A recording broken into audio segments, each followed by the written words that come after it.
As the sun dipped below the horizon, Sacramento's streets glowed in the soft, amber embrace of twilight. The day's clamor had faded into a gentle hum, with traffic thinning and the golden light painting a serene veneer over the city's storefronts and parked cars. Yet, beneath this tranquil surface, a storm was brewing, a clash of worlds driven by prejudice, power, and the fragile threads of justice. The air carried a quiet tension, as if the city itself held its breath, waiting for the inevitable. James Carter, a black man in his early 40s, sat behind the wheel of his sleek, silver sedan, his hands steady on the steering wheel with the ease of habit. His crisp suit clung to him, still sharp despite the long hours he'd just endured at work. Fatigue tugged at the edges of his mind, but his focus remained singular, getting home to his family. The faint, soulful wail of a jazz saxophone drifted from the car's speakers, weaving a soothing rhythm through the cabin. It was his anchor, a tether to calm amid the chaos of his day. His phone buzzed sharply on the console, jolting him from the melody. He answered with a smooth, measured tone, though a thread of urgency wove through his words. "Hey, I'm on my way," he said, glancing at the clock. "Tell them to hold off, you'll be there soon." Hanging up, he let out a slow breath, his dark eyes flicking back to the road. The promise of a family dinner loomed ahead, a warm light at the end of a grueling day. The light ahead shifted to yellow, and with a quick calculation of distance, James pressed the accelerator. The sedan glided effortlessly through the intersection just as the signal blinked red, a move born of necessity rather than recklessness. Across town, Officer Tom Harris slumped in the driver's seat of his patrol car, his broad shoulders hunched with the weight of a day that refused to relent, his jaw clenched tight, a muscle twitching faintly beneath the stubble.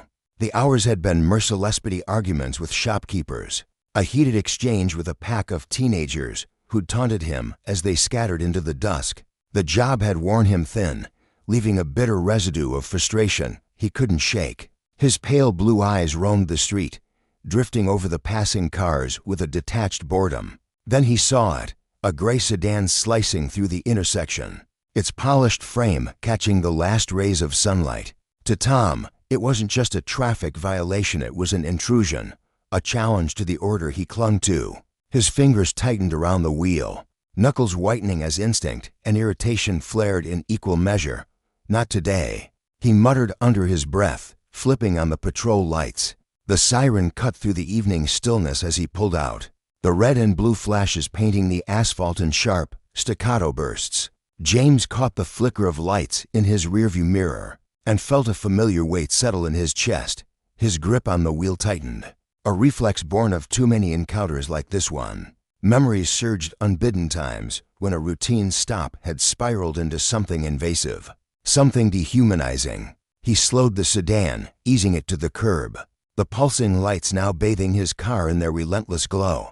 Inside, he steadied his breathing, forcing calm into his limbs. This wasn't new, but it never got easier. The injustice of it gnawed at him, a quiet anger he'd learned to bury beneath composure. Tom adjusted his duty belt as he stepped out of the patrol car, the faint jingle of metal punctuating the quiet. He caught his reflection in the side mirror, lines of exhaustion etched deep into his face, eyes shadowed with something harder than fatigue. He shook it off, muttering to himself, "This'll be quick." But even as the words left his lips, a flicker of doubt tugged at him, an instinct he ignored.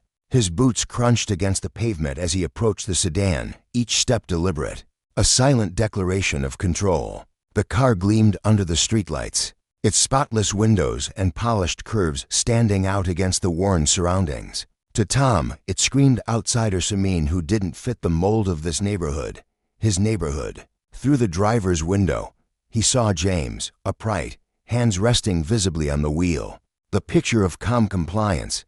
Yet to Tom, that stillness felt like defiance, a quiet refusal to bend. "License and registration," he snapped, his voice sharp and clipped, leaving no room for warmth. James nodded, his movements slow and precise as he reached for the glove compartment. "Of course, officer," he replied, his tone even as he handed over the documents. Tom took them, his eyes skimming the license without really seeing it. Instead, he fixed his gaze on James, searching for something to crack, a hint of guilt, anything to justify the itch in his gut. "Where you headed in such a hurry?" he asked, his voice low and probing. "Home," James said simply, meeting Tom's stare without flinching. Tom's eyes narrowed. "You live around here?" he pressed, leaning closer. James's brow creased slightly, a flicker of irritation he quickly smoothed away. "Yes, my address is right there on the license." His words were polite, but there was a steel beneath them that Tom didn't miss. The officer straightened, his hand brushing the holster at his hip. "Not a threat, not quite, but a reminder of who held the power here. You don't look like someone familiar with this area," Tom said slowly, each word laced with intent.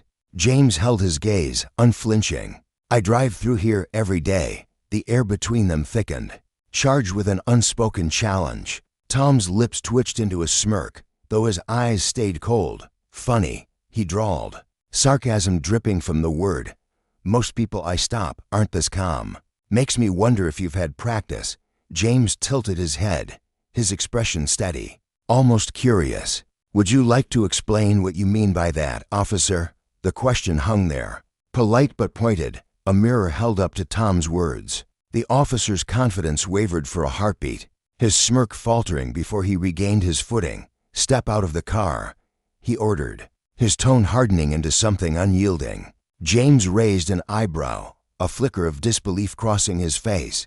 "Is there a reason for that?" he asked, his voice still calm but edged with something sharper. "Standard procedure," Tom shot back, cutting off any room for debate.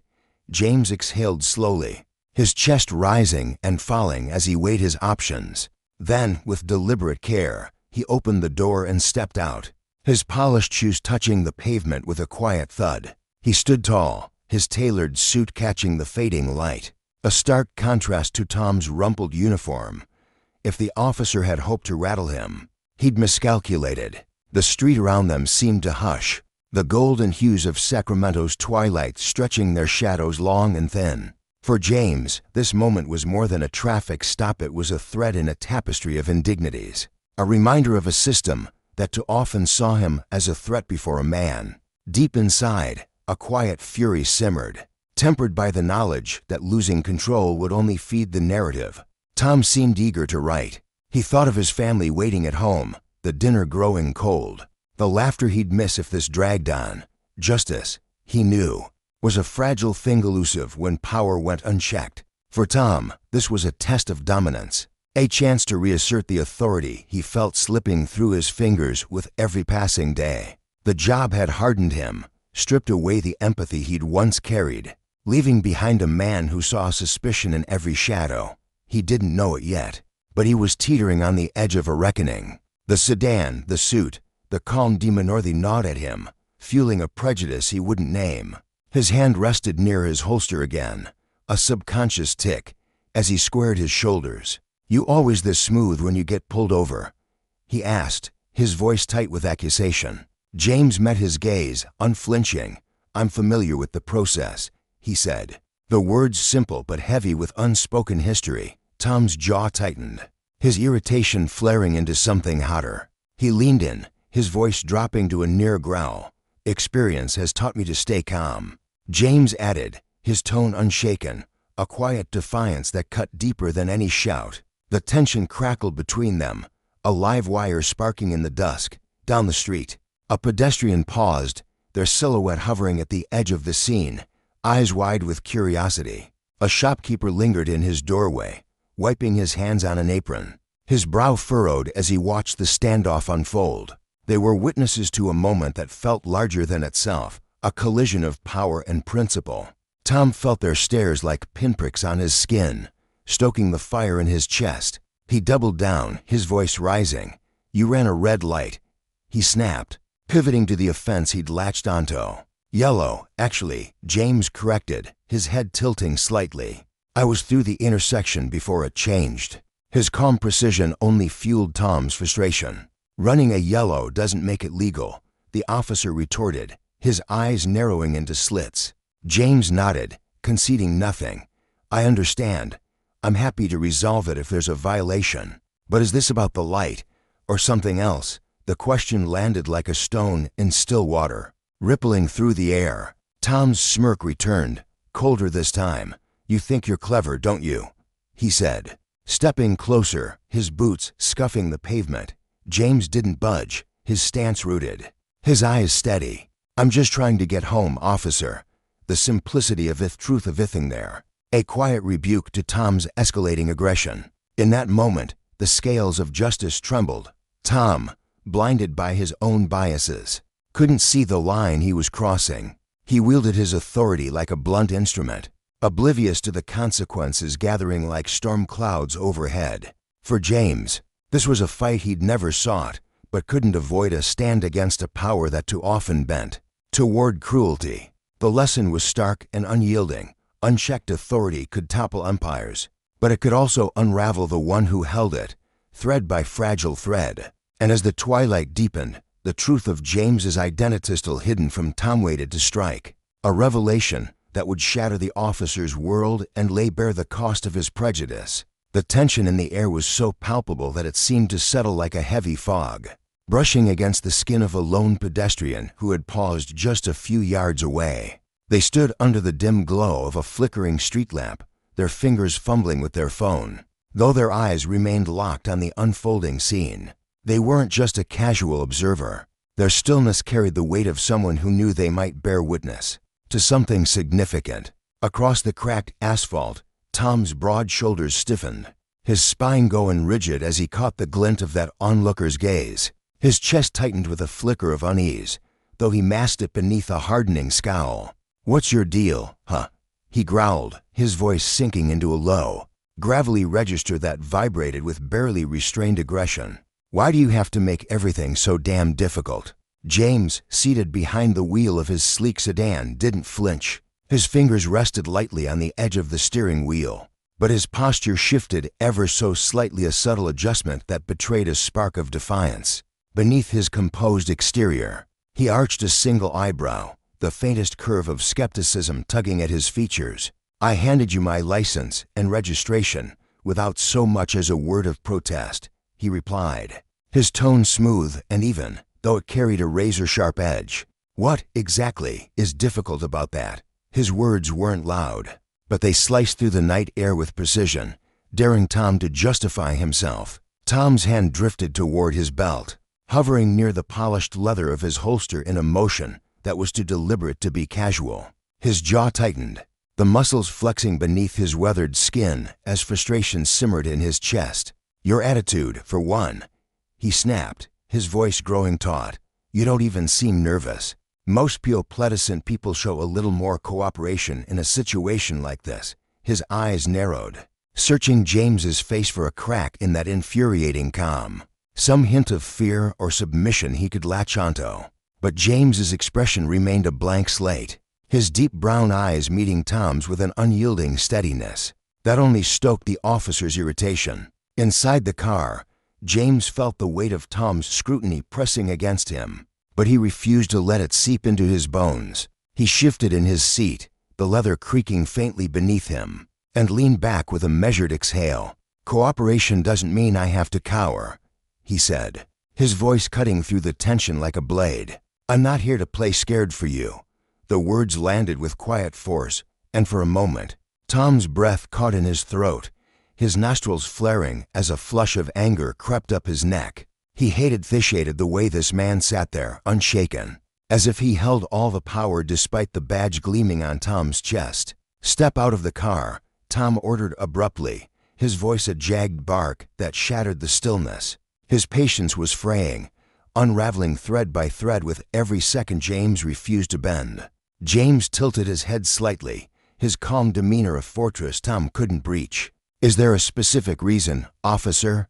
he asked, his tone polite, but laced with a subtle challenge that made Tom's blood simmer. "It's standard procedure," Tom shot back through gritted teeth, his fists clenching at his sides. He didn't owe this guy an explanation, he didn't owe anyone anything. But James paused, letting the silence stretch for a heartbeat longer than necessary, then reached for the door handle with a slow, deliberate grace. The click of the latch echoed in the quiet night as he stepped out, unfolding his tall frame with a quiet confidence that seemed to fill the space around him. Standing under the faint amber glow of a nearby streetlight, James towered over the cracked pavement, his presence almost regal despite the simmering tension. His dark jacket hugged his broad shoulders, and his steady gaze locked onto Tom with an intensity that made the officer take an instinctive step back. Tom's eyes raked over him, from the polished tips of his shoes to the unflinching set of his jaw. "You don't look like most people I stop," Tom said,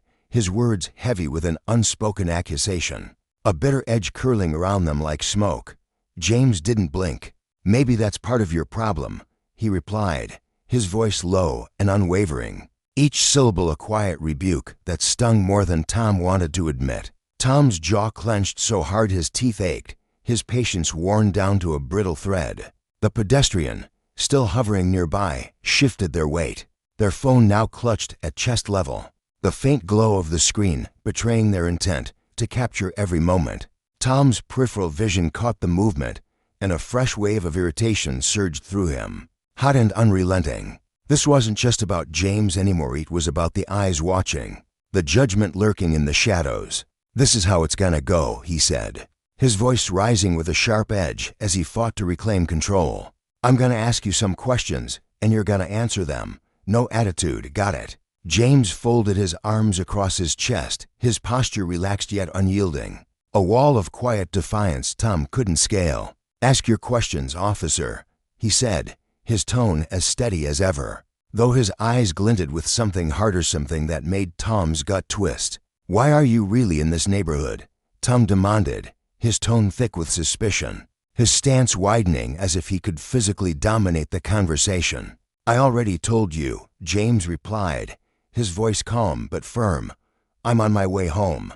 Tom stepped closer, closing the narrow gap between them until the brim of his cap nearly brushed James's forehead. "Don't play games with me," he hissed. "You don't look like you belong here." James didn't move, didn't flinch, but a flicker of steel flashed in his eyes. "And what exactly does someone who belongs here look like?" he asked, his voice still even, but carrying a weight that pressed against Tom's chest like a physical force. For a split second, Tom faltered, his breath hitching as he scrambled for a response. "That's not what I meant," he muttered, though the words felt hollow even to him. "Then what did you mean?" James pressed, his tone unrelenting, each word a quiet hammer striking at Tom's crumbling composure. The officer's hands twitched at his sides, his mind racing for a justification he couldn't quite grasp. "This area's had trouble lately," Tom said finally, gesturing toward the car with a sharp jab of his hand. "A car like this, a guy like you, it raises questions." James's lips curved into the faintest hint of a smile, though it held no warmth, only a cold, cutting clarity. "Questions based on what?" he asked. "My car, my appearance, or just your assumptions?" Tom's face reddened, his pulse pounding in his ears as the words hit their mark. He opened his mouth to fire back, but the retort lodged in his throat, choked by the growing weight of the pedestrian's unwavering lens. The phone was higher now, the screen a silent witness to every stumble, every crack in his authority. "Is there a problem, officer?" James asked, his voice piercing through the haze of Tom's frustration with a calm that felt almost mocking. Tom's temper flared, his hand drifting dangerously close to his holster as he snapped. "You don't get to question me. You follow my instructions, understand?" James took a single step forward, closing the space between them until the air crackled with unspoken defiance. His voice dropped to a near whisper, each word deliberate and heavy. "Respect isn't optional.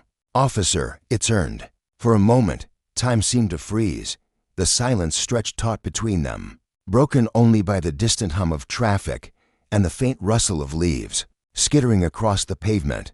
Tom's chest heaved, his patience shredded to nothing. He planted a hand firmly on the edge of James's open window and leaned in, his breath hot against the cool night air. "Step out of the car." Now, James didn't move immediately. He sat there, one hand still resting on the steering wheel, the other lying calmly in his lap, his gaze fixed on Tom with a quiet intensity that made the officer's skin prickle. "Officer," James said finally, his tone firm but measured, "can you explain why I need to exit my vehicle?" Tom's jaw tightened until it felt like it might crack, his eyes narrowing to slits. "It's standard procedure," he barked, his voice rising with a brittle edge. I need to check a few things.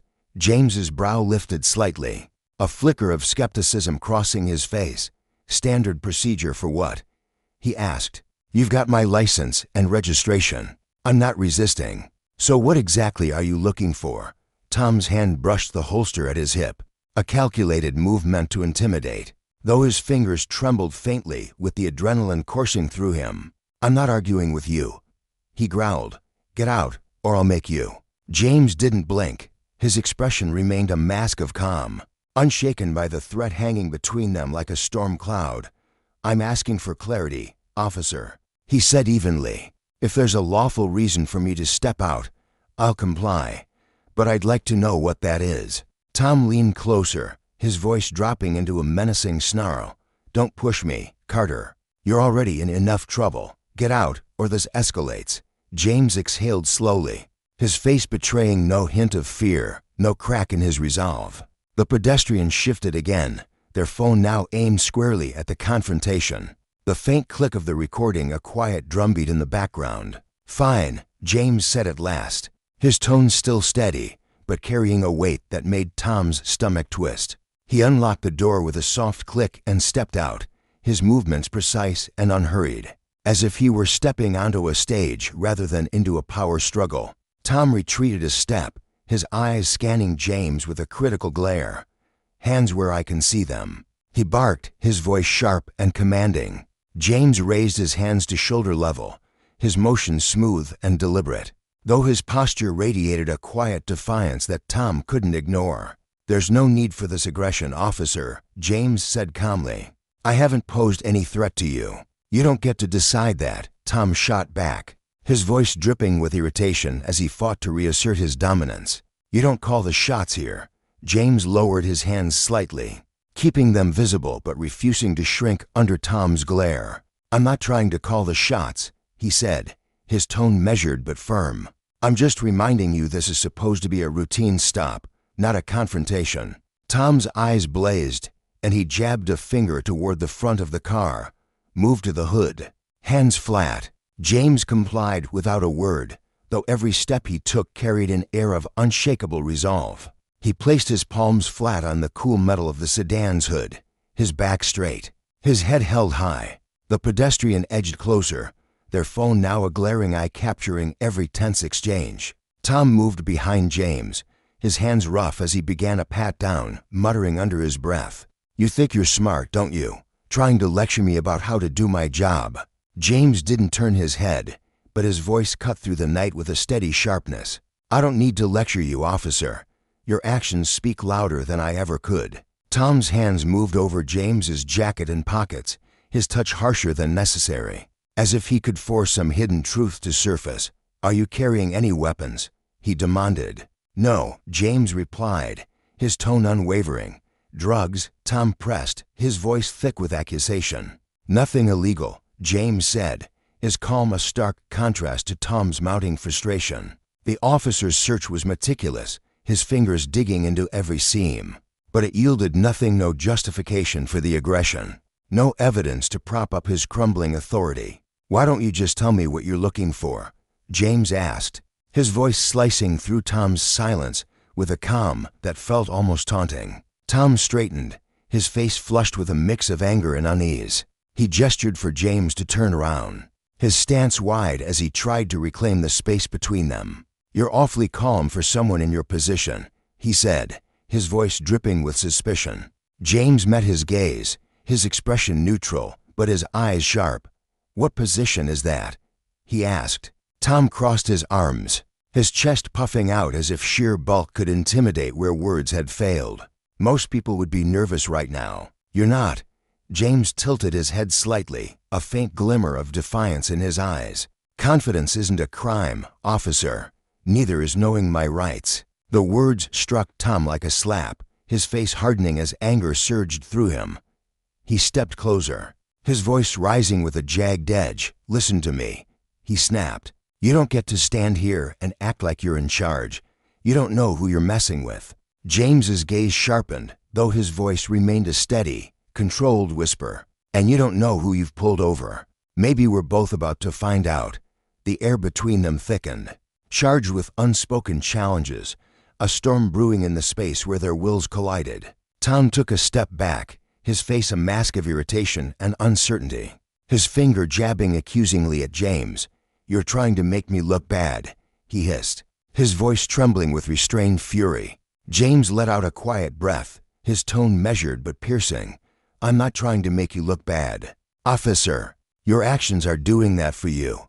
Tom's hand twitched at his side, his jaw clenching so tightly his teeth ground together. The pedestrians stepped closer still, their phone now a blatant witness, its lens catching the faint sheen of sweat on Tom's brow. "This is my job," Tom snapped, his voice booming as if he could drown out the growing unease in his chest. "And you're not gonna stand here and tell me how to do it." James straightened, his gaze unyielding, his voice dropping to a low, deliberate cadence. "Your job is to serve and protect, not intimidate and escalate."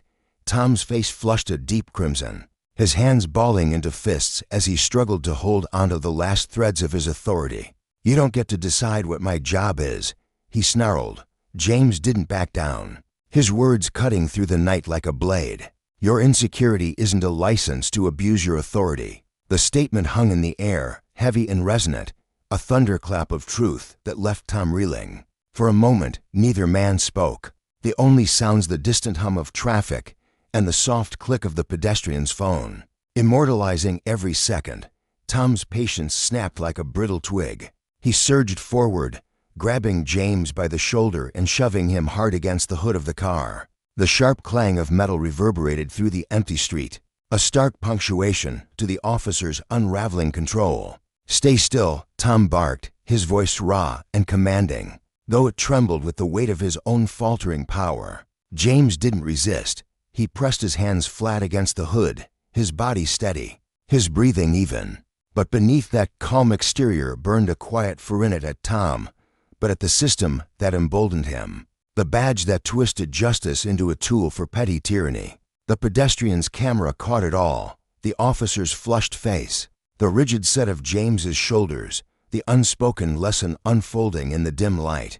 Justice, they all seemed to realize in that moment, was a fragile thing, easily warped by those who wielded power without restraint, and the consequences of that abuse etched in Tom's trembling hands. And James's unbowed resolve would ripple far beyond this quiet street, a warning to those who mistook authority for righteousness. The sun dipped low on the horizon, casting long shadows across the quiet street where James stood, his hands pressed firmly against the warm hood of his sleek black sedan. His posture was impeccable, shoulders squared, spine straight, radiating a quiet strength that seemed untouched by the chaos unfolding around him. Despite the tension crackling in the air, his voice emerged steady and deliberate, cutting through the stillness like a blade. "This seems excessive, officer," he said, his words measured, carrying a calm that belied the storm brewing within him. Inside, he wrestled with a flicker of irritation, though his face remained an unreadable mask,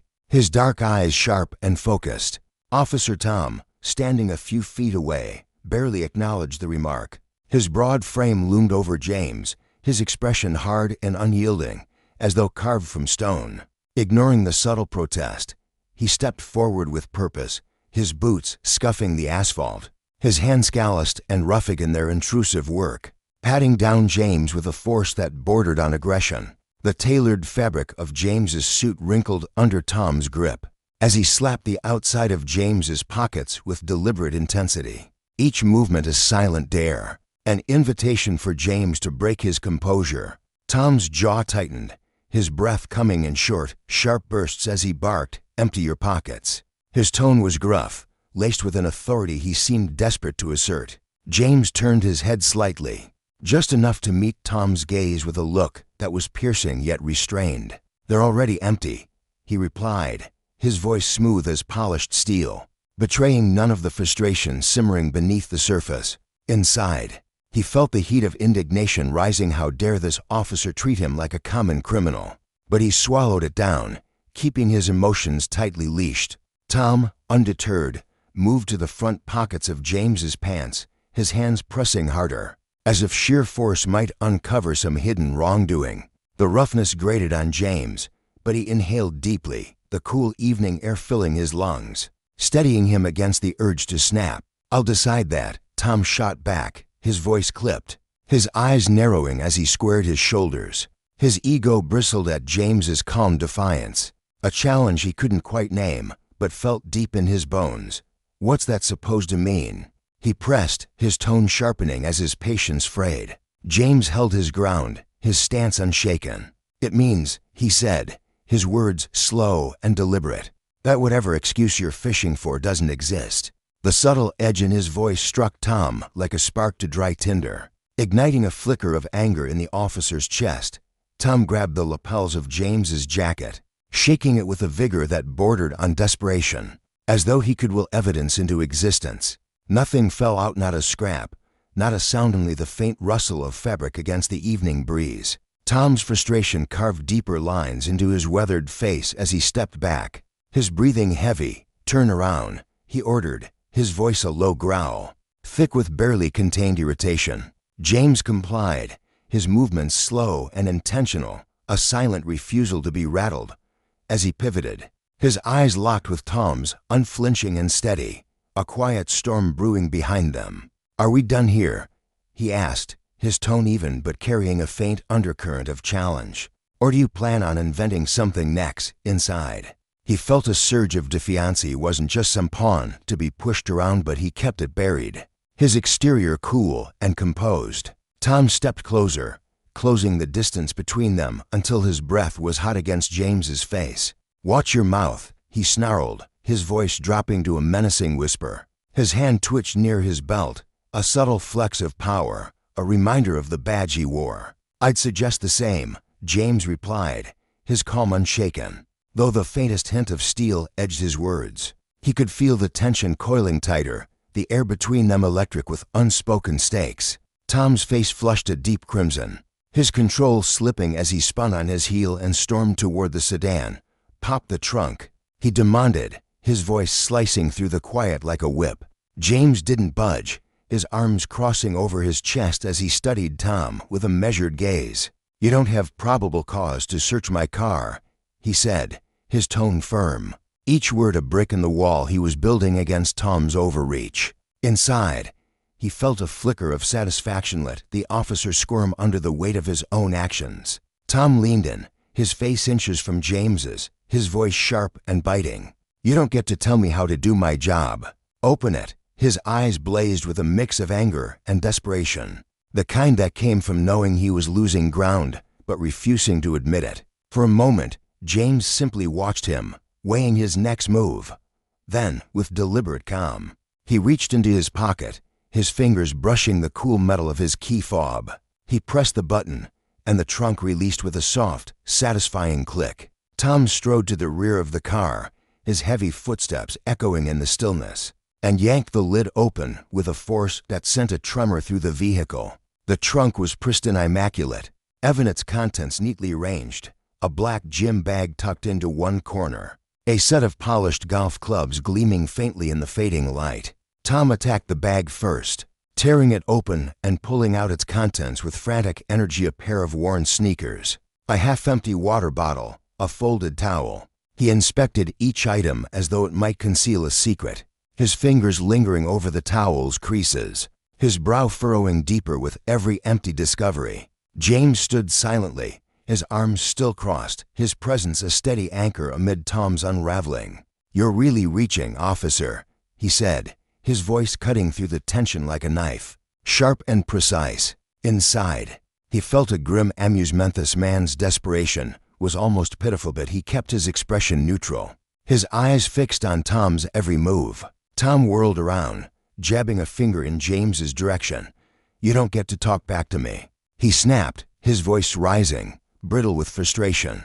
"I'll decide when this search is over." His eyes darted to the side, catching a flicker of movement. A pedestrian, a young woman with curly hair and a nervous expression, holding her phone aloft, its camera trained on him. Tom froze for a split second, his momentum faltering, the weight of being watched sinking in. Then, as if to reclaim his authority, he turned back to the trunk, hoisting the golf bag and unzipping it with a flourish.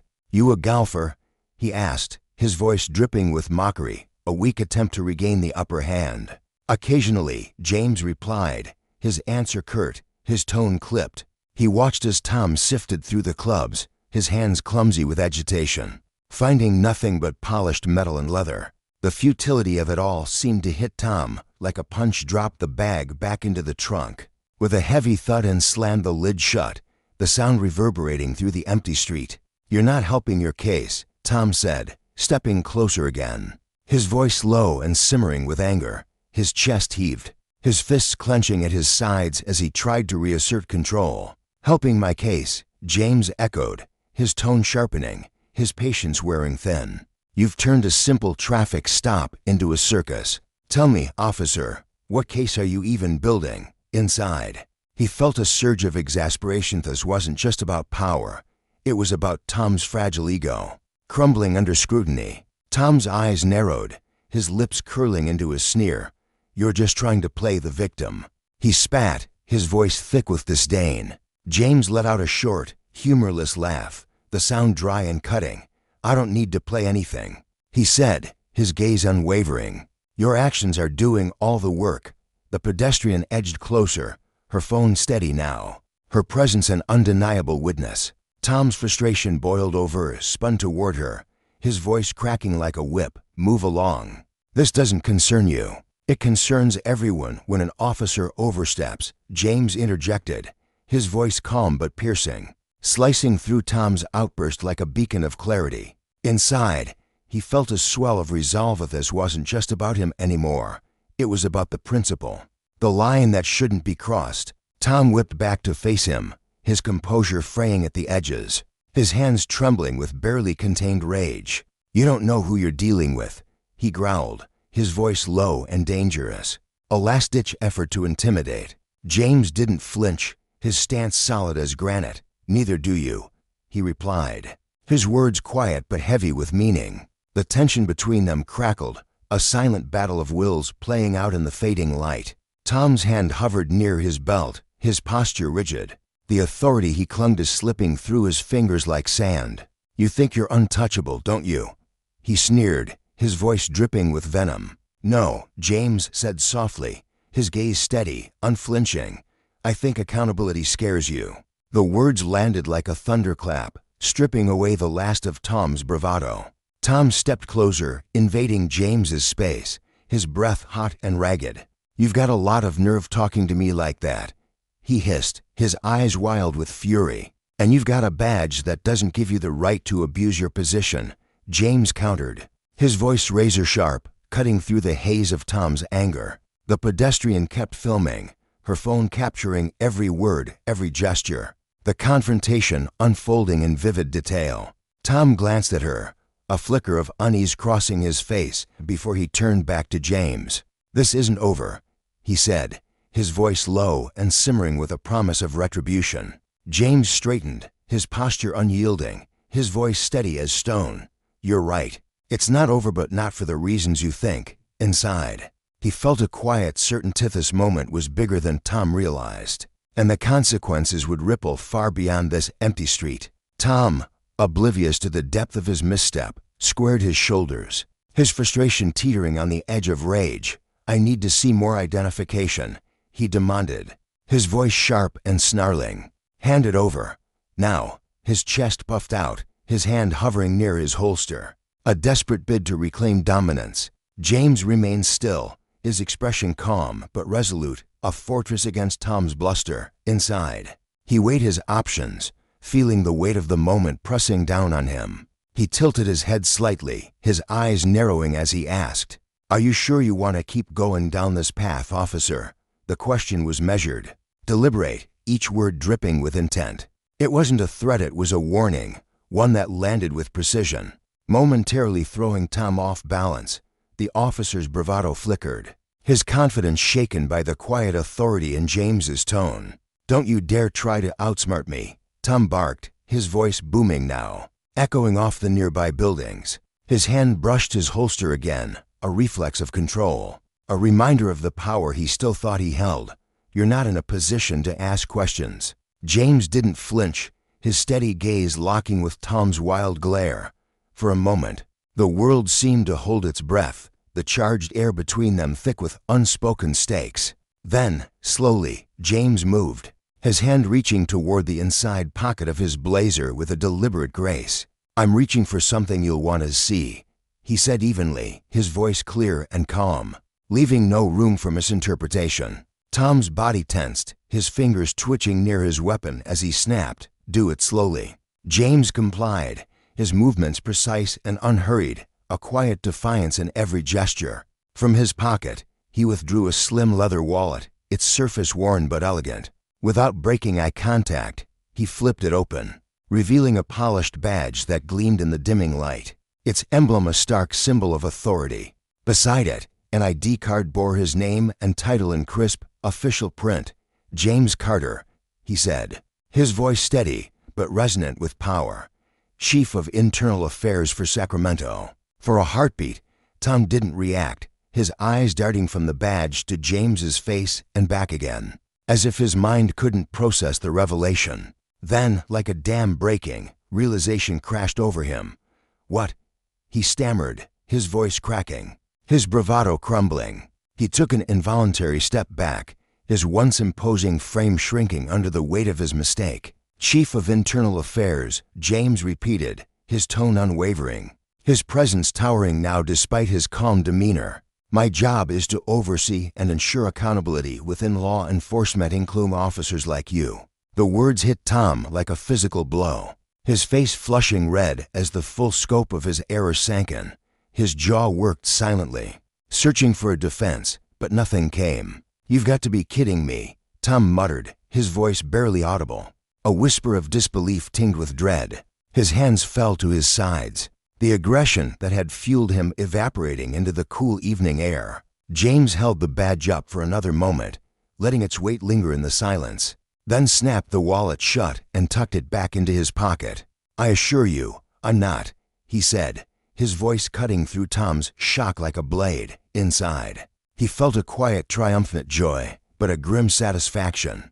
This wasn't about personal victory, it was about justice, about the consequences of wielding power without restraint. Tom's mind raced, his arrogance replaced by a gnawing fear. He had turned a routine stop into a reckless display of authority, and now he stood before a man who could unravel his career with a single stroke of a pen. "I didn't know who you were," he said, his words stumbling out, clumsy and defensive. "And that justifies your behavior?" James asked, his voice sharp now, tinged with a steely edge. Inside, he felt the weight of his role pressing down on him. This wasn't just about Tom. It was about every officer who thought a badge was a license to bully. "Justice doesn't bend for ignorance," he added, his words a quiet condemnation, a lesson etched in the air between them. The pedestrian, still filming, stepped closer, her wide eyes flickering between the two men. She was no longer just a bystander, her footage was a mirror, reflecting Tom's overreach for the world to see. In that moment, the lesson crystallized: power, unchecked, invited its own downfall. And for Tom, the consequences were only beginning. The night air hung thick with tension, a faint breeze rustling the leaves along the deserted street where Officer Tom Harris stood, his hands twitching nervously at his sides. His uniform, once a source of pride, now felt like a heavy shroud draped over his trembling frame. "I was just doing my job," he muttered, the words spilling out in a shaky rush, though they rang empty even in his own ears. He shifted his weight, boots scuffing against the cracked pavement, his fingers flexing as if searching for something solid to grasp. Across from him, James stood tall, his broad shoulders cutting an imposing silhouette against the dim glow of a flickering street lamp. His voice, low and steady, sliced through the stillness like a blade. "Your job," he echoed, each syllable laced with a quiet fury that made Tom's stomach churn. "Tell me, Officer Harris, exactly which part of your job involves digging through someone's life with excessive searches, throwing around baseless accusations, and looming over them with intimidation?" Tom's mouth parted, his breath catching in his throat as he tried to summon a defense. But nothing came. His face drained of color, the blood retreating as James took a single, deliberate step forward. There was no need for shouting or wild gesture. James' presence alone carried an unshakable authority, a force that pinned Tom where he stood. "You didn't even know who I was," James continued, his words slow and weighty, each one dropping like a stone into the growing pit in Tom's gut. "But you knew I was just a citizen going about my night. You knew I wasn't a threat, not to you or anyone else, and still you chose to push, to escalate. Why, officer? What drove you to turn a simple moment into this?" Tom's voice faltered as he stammered, "Didn't mean for it to go this far." The admission felt frail, a flimsy shield against the storm brewing in James's gaze. But it did. James shot back, his tone sharpening, cutting through Tom's weak excuse like a knife through paper. "And the only reason you're squirming now, scrambling for words, is because you've finally glimpsed the consequences, staring you in the fascinate because you've realized your actions were wrong." Silence crashed down between them, thick and suffocating, pressing against Tom's chest until he could hardly breathe. His eyes dropped to the ground, the scuffed toes of his boots blurring as he avoided James's unrelenting stare that seemed to peel back every layer of bravado he'd ever worn. Nearby, a pedestrian edged closer, their phone held steady, its tiny red light blinking as it captured every agonizing second. Tom's head jerked toward them, his face twisting with unease. "You need to stop filming," he said, but the command sounded hollow, a faint echo of the authority he'd once wielded so confidently. The pedestrian didn't flinch, their expression a mix of curiosity and quiet defiance. "They're not the problem," James interjected, his voice a low rumble that snapped Tom's attention back. "The problem is how you've carried yourself tonight, how you've let your badge twist into a weapon instead of a shield." Tom's head whipped around, frustration bubbling up beneath his skin. Hot and restless. "Look, I get it, okay? I messed up," he snapped, his voice trembling with a mix of anger and desperation. "But you don't have to make this bigger than it is."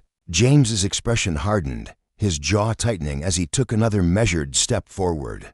"Bigger than it is," he repeated, his tone icy with disbelief.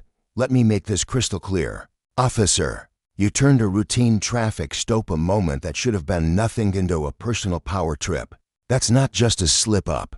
It's a glaring sign of something rotten, something much deeper than a single bad night." Tom swallowed hard, his throat dry as sandpaper, the weight of James's words sinking into him like lead. "What are you going to do?" he asked, his voice barely a whisper, fragile and frayed at the edges. James's gaze didn't waver, steady and unyielding. "I'll do what I'm supposed to do," he said, his tone resolute, carrying the strength of a vow. "I'll hold you accountable." The words landed like a thunderclap, reverberating through Tom's chest as he stumbled back a step, his knees weak beneath him. He'd misjudged James' entire livery assumption. Every ounce of confidence he'd poured into his authority now lay shattered at his feet.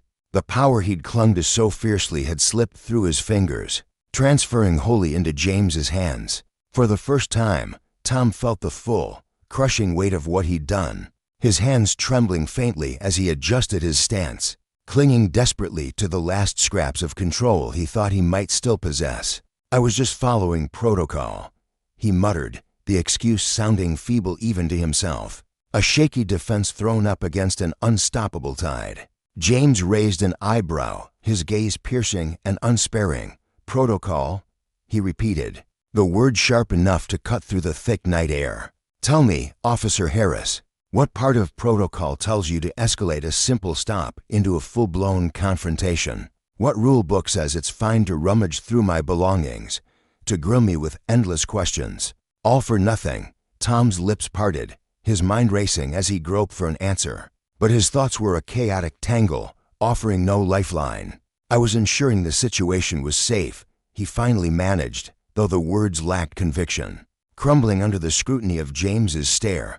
"Safe for who?" James pressed, his voice hardening. "You searched me, tore through my car, questioned me over and over, and found nothing. At what point, Harris, did I ever threaten your safety?" Tom shifted uncomfortably, his eyes flicking to the radio clipped to his shoulder lifeline he suddenly craved. His fingers fumbled as he reached for it, pressing the button with a slight tremble. "This is Officer Harris, requesting backup," at James's voice cut through, low and firm, stopping him cold. "Don't." Tom froze, his thumb hovering over the button, his breath shallow. "What?" he rasped, barely audible. "I said don't," James repeated, stepping closer, his presence towering. "This isn't a situation that needs backup, and you know it. Calling your colleagues now isn't about safety, it's about saving your own skin." Tom's hand fell slowly, the radio clicking back into its holster with a soft thud. His jaw clenched, his eyes burning with a volatile mix of frustration and shame.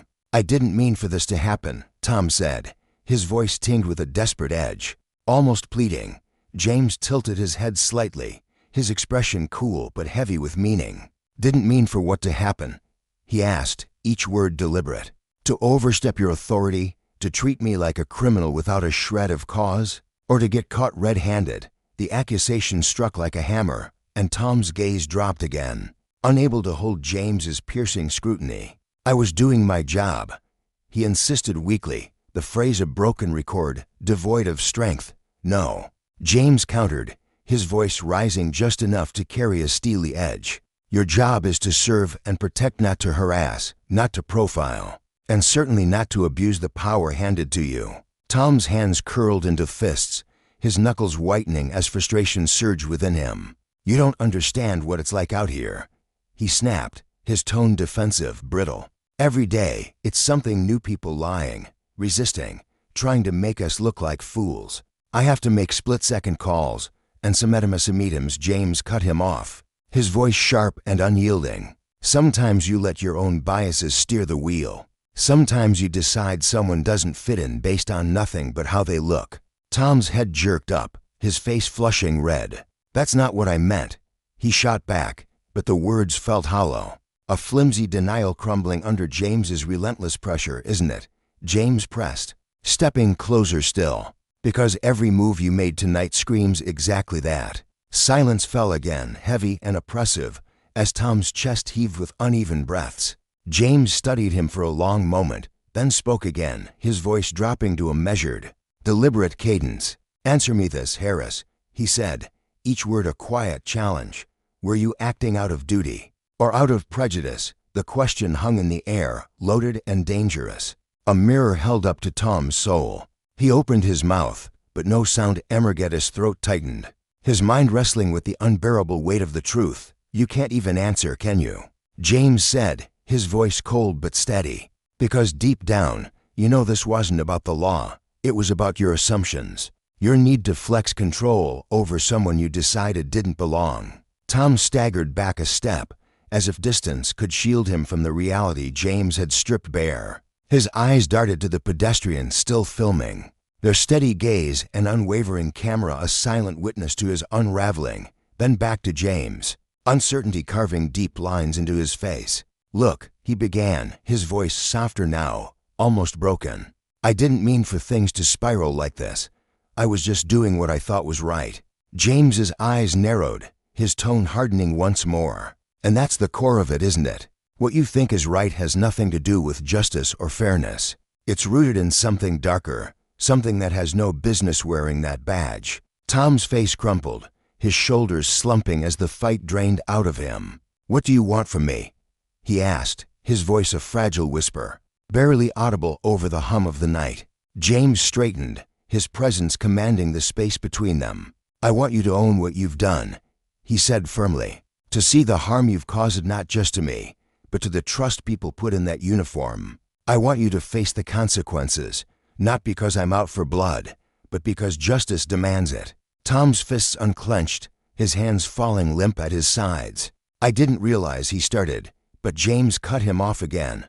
"No, you didn't. And that's why officers like you are a problem. You don't realize, you don't reflect, you don't care until the moment it all comes crashing down." The words hit Tom like a physical blow, his face paling as the truth settled in. "This isn't just about tonight," James continued, his tone unwavering. "It's about a pattern, a culture that lets officers like you act without a second thought, shielded by a system that props you up instead of protecting the people you're meant to serve. It's about power misused, about accountability dodged, about the slow rot of justice when those who enforce it forget what it means." Tom swallowed hard, his throat parched, his voice barely audible as he asked, "What happens now?" James took a step back, his gaze steady and resolute. What happens now is that you'll answer for this not just for tonight, but for every time you've crossed that line. I'll see to it, not out of spite, but because it's right." Tom closed his eyes for a fleeting moment, the reality washing over him like a tidal wave. His career, his reputation, the identity he'd built around that bagel of it teetered on the edge of collapse, unraveling in real time. The pedestrian lowered their phone slightly, their face softening with a mix of pity and resolve as they slipped into the shadows, leaving Tom alone with James and the wreckage of his choices. The night stretched on, vast and unforgiving, and in its silence, Tom felt the profound lesson etched into his bones.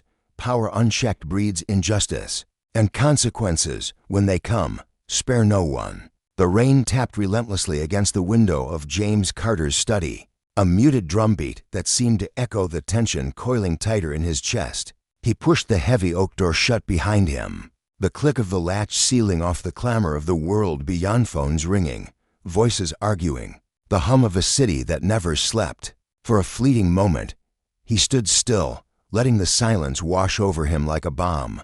Though it did little to soothe the storm brewing within, the room was dimly lit, the soft glow of his desk lamp casting long shadows over the cluttered surface, a sea of papers, a chipped coffee mug, and a towering stack of files that seemed to loom with quiet menace. His eyes, sharp and weary, locked onto one folder in particular, its tab marked with the precise, unassuming print of Tom Harris. James shrugged off his jacket, letting it fall haphazardly over the back of his chair, the fabric rustling softly as it settled. He sank into the worn leather seat, the faint creak of it a familiar sound in the sanctuary of late nights and hard truths. His fingers hesitated over the folder for a heartbeat, as if touching it might unleash something he couldn't control. Then, with a steadying breath, he pulled it toward him and flipped it open, the pages fanning out like a confession laid bare. The words hit him firstly, bureaucratic phrases that danced across incident reports, internal reviews, and formal complaints. He skimmed the opening lines, his brow furrowing as the ink seemed to pulse with a life of its own, each sentence a thread in a tapestry of wrongdoing he was only beginning to unravel. The first complaint dated back 3 years, a faded entry detailing excessive force during a routine traffic stop. James's jaw tightened as he read the account, a driver pinned against his car, the air thick with shouts, the cold bite of handcuffs applied with unnecessary zeal. The resolution note was curt in sufficient evidence, and it landed like a punch to his gut. He turned the page, his fingers trembling slightly now, and found another grievance, discriminatory remarks hurled during a roadside encounter, the kind of words that cut deeper than fists. This one, too, had been dismissed, chalked up to a misunderstanding between parties. Page after page unfolded the same grim, story allegations meticulously recorded, witnesses' voices captured in shaky handwriting or typed statements. Yet every cry for justice met with a bureaucratic shrug. Complaints were buried, ignored, or waved away with excuses that grew flimsier with each repetition. And with every dismissal, Tom Harris seemed to grow bolder, his trail of abuses stretching longer, darker, unchecked. James leaned back in his chair, the leather groaning under his weight, and let out a sharp, bitter breath that fogged briefly in the cool air. They protected him, he muttered, the words tasting like ash on his tongue. The realization pressed down on him, heavy and suffocating, a weight that settled into his bones. This wasn't just about one man's misdeeds, it was a searing condemnation of the machinery that shielded him, a system so tangled in its own rules and loyalties that it had lost sight of what it stood for. Justice, he thought bitterly, had become a hollow word, a promise trampled under the boots of those who wore the badge with impunity. His hand reached for his phone almost instinctively, fingers scrolling through the familiar list of contacts until they landed on Rachel Parker's name. Rachel, his anchor in the chaos, a woman with a mind like a steel trap and a loyalty that never wavered, even when the odds stacked against them. He pressed the call button, the faint ring cutting through the stillness, and waited. "Chief Carter," she answered on the first chime, her voice crisp yet tinged with the warmth she reserved for him alone. "What's going on?" "Rachel," James began, forcing his tone to remain even despite the frustration clawing at his insides. "I need your help with something." I'm digging into Harris's file, and it's uglier than I imagined. There's a history here: excessive force, biased behavior, complaint after complaint, but not a single one has led to discipline." He paused, letting the words hang between them, heavy with implication. On the other end, there was a brief silence, the kind that spoke volumes. Rachel sighed softly, a sound laced with weary resignation. "I'm not surprised," she said at last. "You know how it works, James. Complaints like these, they rarely stick unless the evidence is ironclad, staring everyone in the face." "That's the problem," he shot back, his voice tightening as the anger he'd kept at bay began to seep through. "There's always an excuse: insufficient evidence, no witnesses, procedural errors. But when you step back and look at it all together, the pattern's undeniable. It's not a fluke, it's a failure." He could almost hear Rachel nodding, her mind already racing ahead. "What do you want to do?" she asked, her tone shifting, hardening with the resolve he'd come to rely on. James didn't waver. "I want to take this to Chief Miller. We need an investigation not just into Harris, but into how these complaints were swept under the rug. This isn't about one rotten cop. It's about a system that's let him run wild, a system that's turned a blind eye to protect its own. That's where the real rot is." Rachel let out a low, thoughtful hum. "That's a tall order, James. You're talking about challenging entrenched habits, unspoken codes. You'll get pushback from inside the department." "I know," he said, leaning forward, elbows digging into the desk as his voice dropped to a fierce whisper. "But if we don't tackle this head on, it'll fester. Officers like Harris don't just slip through the cracks, they thrive in a culture that refuses to hold them accountable. We can't let that stand." Rachel's response came swift and sure. "I'll start pulling everything we've got. If we're doing this, we need a case that's bulletproof." "Good," James replied, a flicker of gratitude softening his tone. And Rachel didn't pull punches. "Dig as deep as you can." "Understood," she said, and the line went dead. He set the phone down gently, the click of it against the desk a small, resolute sound in the quiet. His mind churned, a whirlwind of faces flashing before him: ordinary people, drivers yanked from their cars for no reason, citizens humiliated in broad daylight, voices silenced by a system that valued loyalty over fairness. How many had suffered under Harris's heavy hand? How many stories had been buried, their tellers left to nurse their wounds in the shadows? His gaze drifted back to the file, and he flipped to the final pages. A recent note snagged his attention: a traffic stop that mirrored his own run-in with Harris. The details eerily familiar.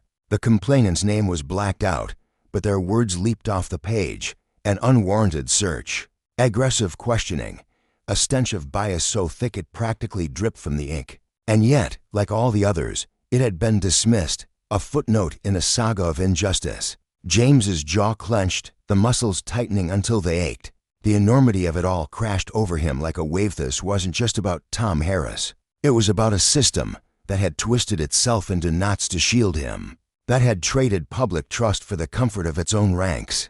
He slammed the file shut, the sound sharp and final, and dragged a hand over his face, feeling the stubble rasp against his palm. The road ahead loomed vast and treacherous, a battle he wasn't sure he could win. But turning back wasn't an option for him, not now. "This isn't just about me," he said aloud, his voice low but steady, filling the empty room. "It's about every soul who's been let down by the ones sworn to protect them. If I don't step up, who will?" His thoughts spiraled to the fallout he knew was coming. The department wouldn't take kindly to this: a brother in blue dragged into the light. The unspoken pact of solidarity shattered. He could already hear the murmurs, accusations of disloyalty, officers closing ranks, the cold stares in the hallways. Convincing the brass to act would be like pushing a boulder uphill, every step met with resistance.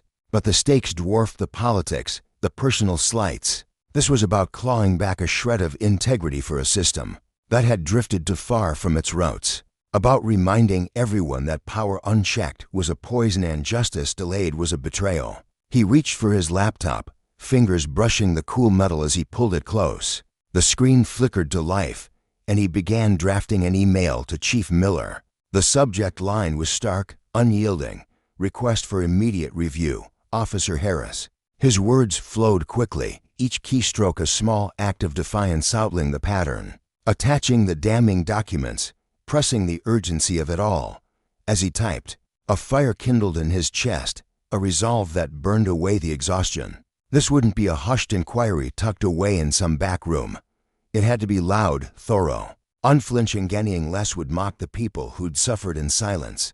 He hit send, the soft chime of the email cutting through the stillness, and leaned back, staring at his reflection in the darkened screen.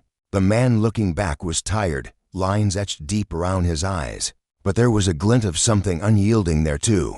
Days later, James strode into the conference room, the thick folder clutched under his arm like a weapon. The air was thick with tension, the faint hum of the overhead lights buzzing like a swarm of restless bees. Chief Miller sat at the head of the table, his broad frame hunched slightly, flanked by a handful of senior officers. Their faces were a gallery of guarded expressions, some curious, some skeptical, a few edged with outright hostility. Captain Ellis, a grizzled veteran with a voice like gravel, sat with his arms crossed, his lips already curling into a sneer. Lieutenant Dawson, quieter but no less formidable, watched from a few seats down, her sharp eyes taking in every detail. James set the folder down with a deliberate thud, the sound reverberating in the hushed room, and took his seat. Miller leaned forward, hands clasped tightly, his voice a low rumble. "Carter, you called this meeting. I assume you've got something worth our time." James met his gaze, unflinching. "Yes, Chief," he said, his tone steady as stone. He opened the folder, spreading the documents across the table like a map of a battlefield. "This is about Officer Tom Harris and the systemic failures that have let his behavior go unchecked for years." The room fell silent, a brittle quiet that seemed to crackle with unease. Then Ellis let out a harsh scoff, the sound grating against the stillness. "Systemic failures? That's a hell of a claim, Carter. You'd better have more than hot air to back it up." "It's not a claim," James snapped, sliding a report toward Ellis with a flick of his wrist. "It's a fact. Harris has a laundry list of complaints: excessive force, discriminatory conduct, you name it. Not one has led to any real consequence." Ellis glanced at the paper, his fingers hovering over it, but not touching, as if it might burn him. "Complaints don't mean guilt," he growled. "You know that. People sling accusations at us every day. Half the time it's just payback for doing our jobs." James leaned forward, his eyes locking onto Ellis's with a fierce intensity. "I'm not talking about one-off gripes. This is a pattern, multiple accounts, consistent details, spanning years. You can't call that a coincidence. It's negligence, plain and simple." Miller raised a hand, his weathered palm cutting through the rising heat of the exchange. "Ellis has a point. We can't move on rumors alone. What have you got that's solid, Carter?" James flipped to another section, pulling out highlighted reports and laying them out like evidence in a trial. Witness statements that line up across separate incidents. Video footage from citizens who caught Harris in the act. This isn't hearsay. Chief, this is the kind of proof we can't ignore." Ellis leaned back, his chair creaking loudly, arms still crossed. "You're talking about tearing into an officer with a decade on the force. You think that won't tank morale, drag us all through the mud?" "What tanks morale?" James fired back, his voice rising with a controlled fury. "Is when we let bad apples rot among the good ones because we're just scared to call them out. Every time we dodge accountability, we tell the public and our own people that the badge is a shield for misconduct, not a symbol of justice." The words landed hard, and for a moment, no one spoke. Then Lieutenant Dawson's voice cut through, calm but piercing. "So what's your play, Carter? Drag Harris through the headlines? You know how that'll look, us airing our dirty laundry for the world to see?" "Yes," James said, turning to her, his gaze steady. "I know exactly how it'll look. And maybe that's what we need, a reckoning. Not just for Harris, but for every crack in this system that let Hyman and others like him thrive. If we don't face this, we're not just failing the public, we're failing ourselves." The room hung heavy with his words, the weight of consequence settling over them all. This wasn't just about Tom Harris anymore. It was about a legacy of power abused, and the long, hard road to clawing back what justice truly meant. The air in the precinct meeting room hung heavy, saturated with the weight of unspoken doubts and simmering frustration. Officer James Carter stood at the center, his posture unwavering despite the invisible storm brewing around him. Across the scratched wooden table, Chief Miller sat with his elbows propped up, fingers kneading his temples as if trying to press away the headache this conversation was giving him. His brow furrowed deeply, betraying the internal tug-of-war between duty and the messy reality of what James was proposing. Transparency, James had argued, wasn't some trendy catchphrase to toss around for good press. It was the bedrock of trust. Without it, the public would see nothing but a brotherhood shielding its own, leaving ordinary people to bear the cost. Miller's tired eyes flickered up to meet James's, and his voice came out slow, deliberate, like a man testing unstable ground. You're asking us to crack open a formal investigation into Harris. You know that's going to kick up a hornet's nest inside these walls and out there in the streets. James didn't blink. His jaw tightened slightly, not out of defiance but from a quiet, burning resolve that had been smoldering inside him for weeks. I'm asking us to do what's right, Chief, he said, his tone steady as steel. If we turn a blind eye, we're not just letting it slide. We're part of the problem. Guilt doesn't wash off that easy. The words landed like a stone in still water, ripples of unease spreading across the room. To his left, Officer Elisa, burly man with a temper as short as his patience, slammed his meaty hand down on the table, the sharp crack making the coffee cups jump. And what happens when this explodes right in our faces? He barked, his face reddening. You drag this whole department through the muck over one guy's screw-up, and we'll look like a bunch of clowns who can't keep our own house in order. James pivoted to face Ellis head-on, his gaze piercing through the bluster. Weakness isn't owning up to a mess, Ellis, he shot back, his voice low but razor-sharp. Weakness is pretending it's not there because we're too scared to deal with the fallout. If we can't hold ourselves to account, what right do we have to point fingers at anyone else? The room seemed to shrink under the weight of his words, the air crackling with tension as every officer felt the divide deepen. James wasn't just challenging Harris, was challenging the unspoken code that had kept them all comfortable for too long. Justice, he seemed to say, wasn't a luxury they could afford to sidestep. Miller finally broke the standoff, leaning forward with a sigh that carried years of weariness. All right, let's say we bite the bullet and go for it, he said, his voice measured, probing. What's your play here, Carter? James drew a slow breath, steadying the fire in his chest before laying out his vision. We start with Harris, dig into what he did, no corners cut, and we put it all out there for everyone to see. Show the public we mean business when it comes to rooting out rot. Then we keep going, tear apart how we've been handling complaints, set up real oversight that's got teeth, and drill every officer on de-escalation and bias until it's second nature. His words flowed with a quiet intensity, painting a picture of a department reborn at perfect, but accountable. Officer Dawson, a lanky veteran with a perpetually skeptical squint, tilted his head, his voice dripping with disbelief. You're talking about flipping the whole damn system upside down. James didn't hesitate. Damn right I am, he said, his eyes locking onto Dawson's. This isn't just about Harris as the crack in the dam. The real problem's a setup that lets guys like him skate while the rest of us pretend it's fine. If we don't fix it now, the flood's coming whether we like it or not. Miller's expression remained a mask, but a faint nod betrayed his reluctant agreement. You've laid it out plain, Carter, he said, his tone unreadable. But you're stirring up a hell of a fight. You ready to take the heat? James met his gaze without a flicker of doubt. I am, Chief. And if we play this smart, we can turn that heat into something worth building on. Miller sank back into his chair, the silence stretching as he weighed the cost. Finally, he glanced at Ellis and Dawson. Last chance to push back, he said, his voice flat. Ellis grumbled something to Lowe to catch, his thick arms crossing as he shook his head in defeat. Dawson hesitated, then let out a long, resigned breath. Fine, Chief. Let's see where this train wreck takes us. Miller's eyes swung back to James. You've got my green light. Start mapping out the first moves on Harris and Carter. James paused, papers half gathered in his hands. Yes, Chief. Miller's stare hardened. Watch your step. You're about to walk into a furnace. James gave a tight nod, his voice firm. I'm not scared of the flames, Chief. I'm scared of what happens if we let them burn out of control.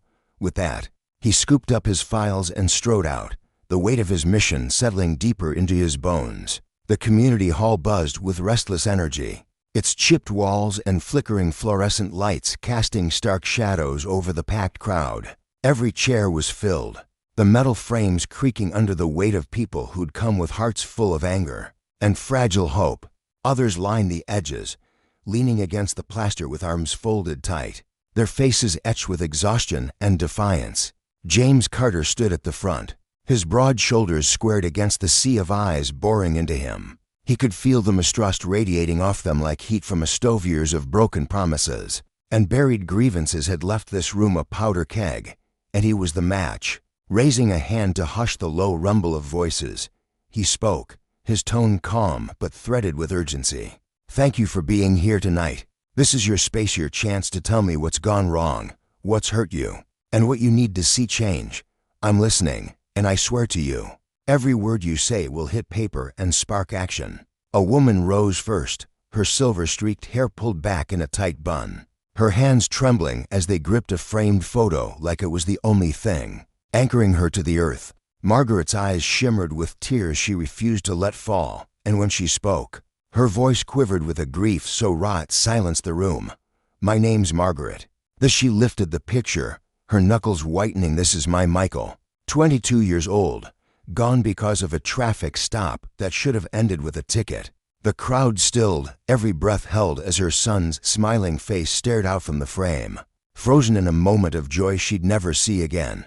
"He didn't have a weapon," she went on, her voice hardening as anger clawed through the sorrow. "The officer said he felt threatened. That's what they gave me for my boy's life. No investigation, no justice, just a file slammed shut and a hole in my chest that won't ever heal." Her gaze locked onto James, fierce and unyielding. "So tell me, Chief Carter, what are you gonna do to keep another mother from standing where I am, burying her baby because someone with a badge got twitchy?" James felt the weight of her pain settle into him, heavy as lead. He stepped closer, meeting her stare with a sincerity that stripped away any pretense. "Margaret, I can't bring Michael back, and God knows I wish I could. But I can damn well make sure this system doesn't chew up anyone else the way it did him. We're starting no real steps, not just talk." Before she could reply, a man in his 30s stood, his lean frame rigid with a bitterness that had calcified over years.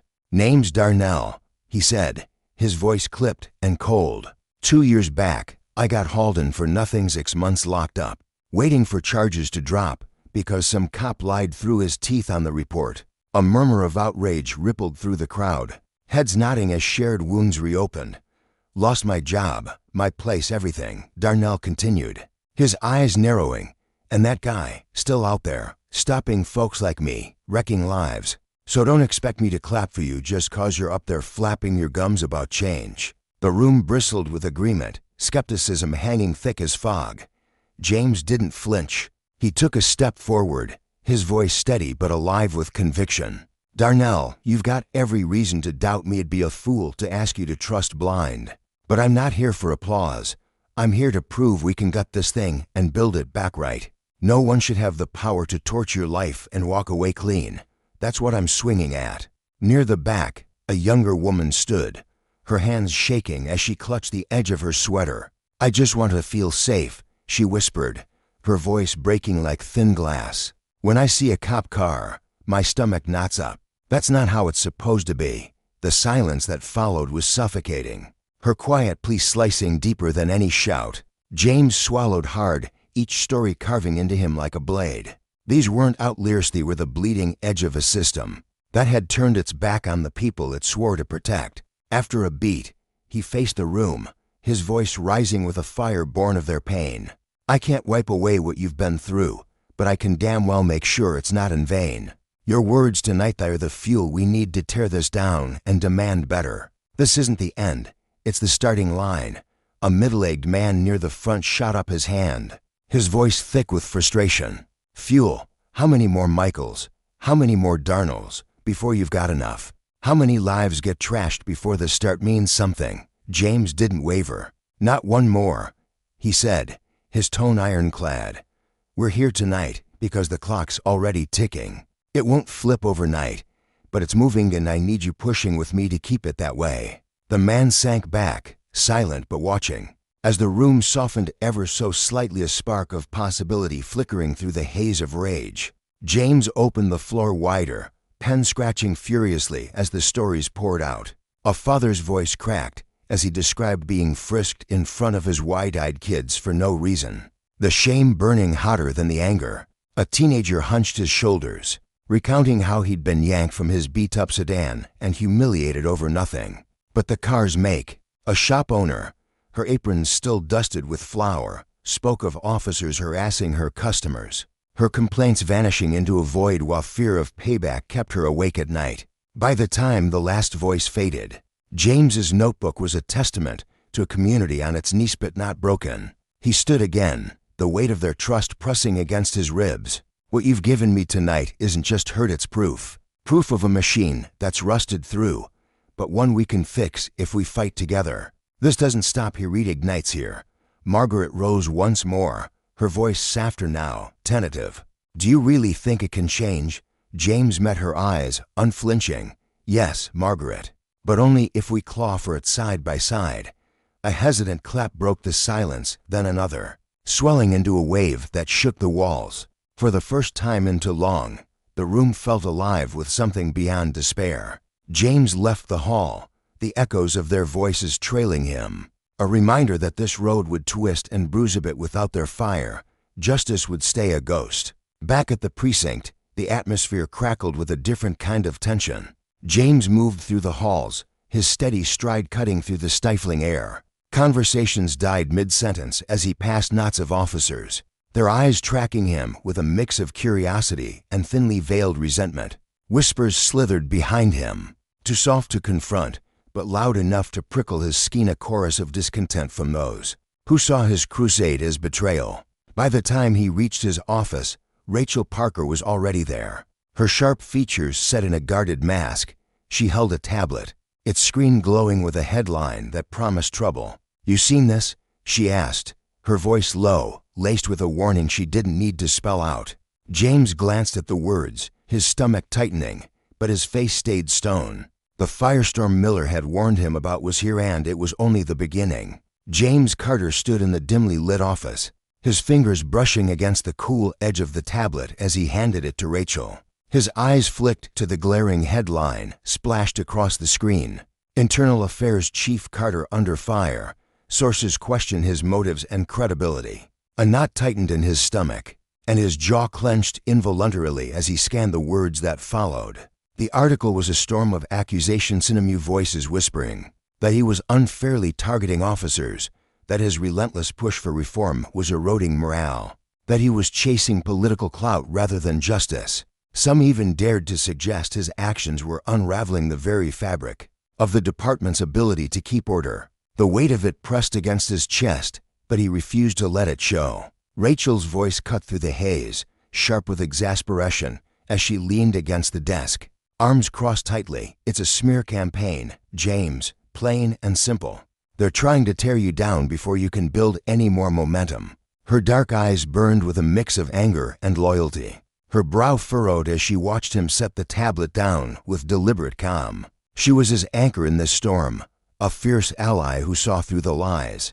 But even she couldn't hide the unease flickering beneath her words. James exhaled slowly, his mind already spinning through the possibilities. "Who's behind it?" he asked, his tone low but edged with steel. Rachel hesitated, her lips parting as if weighing her response. "It's hard to pin down," she admitted, shifting her weight. "But if I had to guess, it's coming from inside. Someone or a group desperate to cling to the old ways, the old power." Her words hung heavy in the air, a quiet indictment of the system they were both trying to dismantle. James nodded, his thoughts churning like a restless sea. He could feel the invisible hands reaching for him, trying to drag him back into the shadows of complacency. But instead of fear, a flicker of resolve ignited in his chest. "Let them play their little games," he said, his voice steady now, almost defiant. "Every attack they throw at me just proves why we need this reform. They're scared because they know the cracks are showing."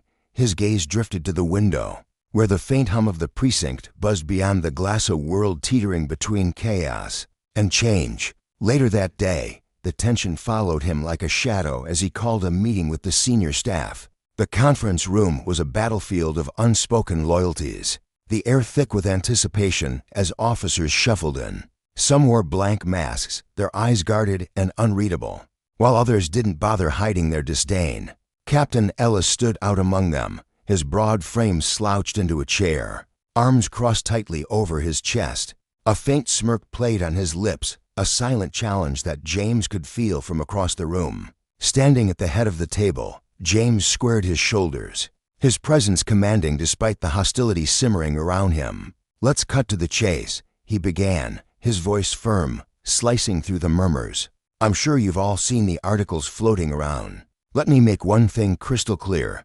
These stories are nothing but noise. They're baseless, and they won't pull me off course." His eyes locked onto Ellis, who leaned back further, that smirk deepening as if daring James to keep going.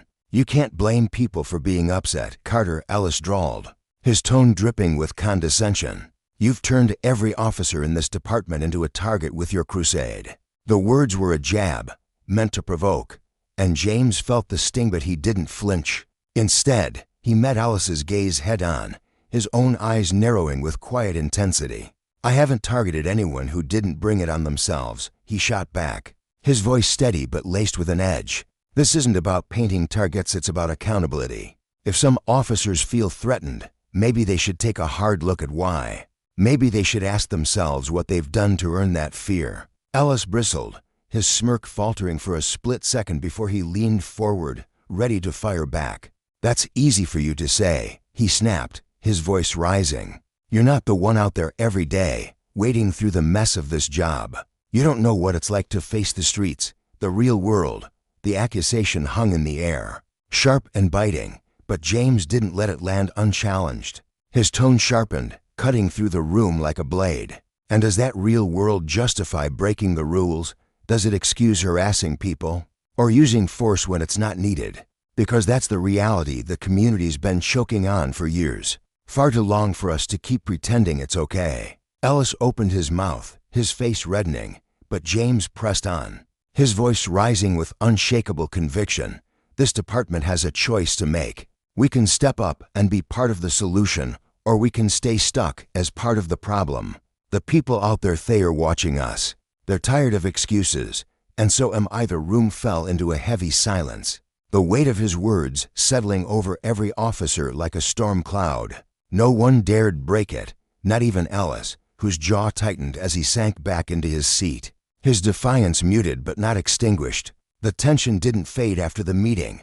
Over the next week, it festered in small, petty rebellions. Reports James requested arrived late, their pages crumpled as if handled with resentment. Meetings were shuffled around without warning, forcing him to chase down updates like a man scrambling through fog. Even casual exchanges in the halls carried a chill, a subtle undercurrent of hostility that prickled against his skin. One afternoon, Sergeant Rodriguez, a weary man with a sharp tongue and sharper grudges, cornered him in a narrow hallway. The fluorescent lights buzzed overhead, casting harsh shadows across Rodriguez's face as he sneered, his voice thick with sarcasm. "You know, Chief, morale's never been lower. All thanks to you. Maybe if you stopped ripping us apart, we could actually do our jobs." James stood his ground, his expression unyielding as he looked down at the shorter man. "Morale doesn't come from burying misconduct," he replied, his voice low but firm. "It comes from knowing we're doing what's right, Evan, when it's tough. Especially when it's tough." Rodriguez snorted, a dismissive sound that echoed off the walls. "Keep telling yourself that," he muttered, brushing past James with a swagger that screamed defiance. But as he walked away, James felt the unspoken gauntlet still lying between them, a challenge yet to be answered. That evening, another article erupted online, this one bolder and more vicious. It claimed James was buckling under the pressure, that whispers of his resignation were swirling through the precinct. Rachel stormed into his office, her phone clutched tightly in her hand, the screen glowing with the damning words. "This is getting ridiculous," she said, her voice tight with barely contained fury. "They're escalating. James, you've got to hit back publicly." He leaned back in his chair, his fingers steepled as he considered her words. The calm in his eyes was almost unnerving, a stark contrast to her agitation. "I will," he said finally, his tone measured. "But I'll do it my way, not theirs." The next morning, he faced a swarm of reporters in the precinct's briefing room. Microphones bristled like a forest of spears, cameras flashing in relentless bursts as he stepped up to the podium. His face was a mask of resolve, his shoulders squared against the onslaught. "I know about the rumors," he began, his voice steady as stone. "The criticisms, the lies being spread about me. Let me set the record straight. I'm not resigning. I'm not stepping back. This work fixing what's broken in this system, it's too critical to let baseless attacks derail it." He paused, letting the silence amplify his words before pressing on. "This isn't about me. It's about building something better, a system that holds us accountable, that earns the trust of the people we serve.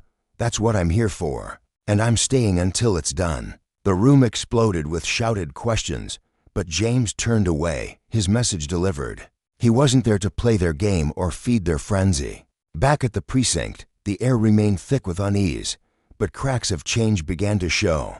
Officers who'd stayed silent before now offered quiet nods of respect. A few even sought him out, their voices low but earnest as they admitted they saw the value in his fight. It wasn't a flood of support, but it was a trickly, a fragile, hopeful start. That evening, Rachel stepped into his office, a stack of files cradled in her arms. "The Harris investigation's moving forward," she said, her tone brisk but tinged with cautious optimism. "We've got enough to push for discipline. It's solid." James nodded, a faint spark of satisfaction in his eyes. "Good. Triple check it. I want no gaps they can wiggle through." She lingered at the door, her expression softening. "You know they're not done fighting you, right?" He looked up, his gaze unwavering. "Let them try. Change doesn't come easy, and I didn't sign up for easy. I signed up to fix what's wrong." The quiet of the afternoon shattered as tires screeched through the streets, a black sedan tearing through a sleepy neighborhood. Patrol cars roared in pursuit, their sirens wailing like banshees as officers barked coordinates over the radio. In the precinct's command room, James stood before a bank of monitors, his arms crossed as he tracked the chase. This wasn't just about catching a suspect tied to a string of robberies. It was the first real test of the de-escalation protocols he'd fought to implement. His heart thudded steadily, but his face betrayed nothing as he leaned into the radio. "Keep your distance," he ordered, his voice calm but unyielding. "No ramming, no forcing them off. Contain it, control it." On the ground, Officer Daniel's a gruff man who'd openly doubted James's reform script, the wheel of the lead. Patrol car, his jaw was tight, his knuckles white, but he followed the directive. Instead of charging in, he guided his team with precision, herding the sedan toward a quiet industrial stretch where civilian risk was low. When the suspect veered into a dead-end street, Daniels signaled the others to surround it, not a tight cage, but a loose net. He stepped out, his weapon still holstered, and called out, "Get out of the car, hands up. We don't want this to end badly." His voice was steady, though his pulse raced beneath his calm exterior. The suspect hesitated, the air thick with unspoken stakes, then slowly emerged, hands raised. Within minutes, it was over. No shots fired, no blood spilled.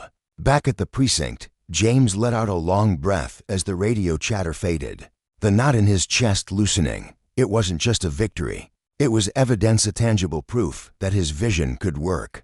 Word spread fast. Bystander videos hit the internet, showing officers acting with restraint, a stark departure from the brutal clashes the community had grown numb to. By morning, reporters swarmed the precinct again, hungry for a soundbite. James stood at the podium, flanked by Chief Miller, a stoic figure with graying hair, and Daniels, whose skepticism had softened into something like pride. "This operation showed what de-escalation can do," James said, his voice ringing with quiet authority. "It's about safety for our officers, for the people we protect. This is what policing should be: controlled, professional, focused on saving lives." Daniels stepped up, clearing his throat awkwardly. "I'll be straight," he said, his gravelly voice carrying across the room. "I didn't buy into this at first, but yesterday, I saw it work. We handled it clean, no violence. That's something I can stand behind." The reporters scribbled furiously. their lenses capturing the shift in the air. In the days that followed, the community's response swelled like a tide. Social media lit up with praise, local news calling it a turning point. One evening, as James left the precinct, an older man approached him in the parking lot. His face was weathered, etched with years of hard-earned resilience, and his hand trembled slightly as he extended it. James took it, feeling the strength in the grip.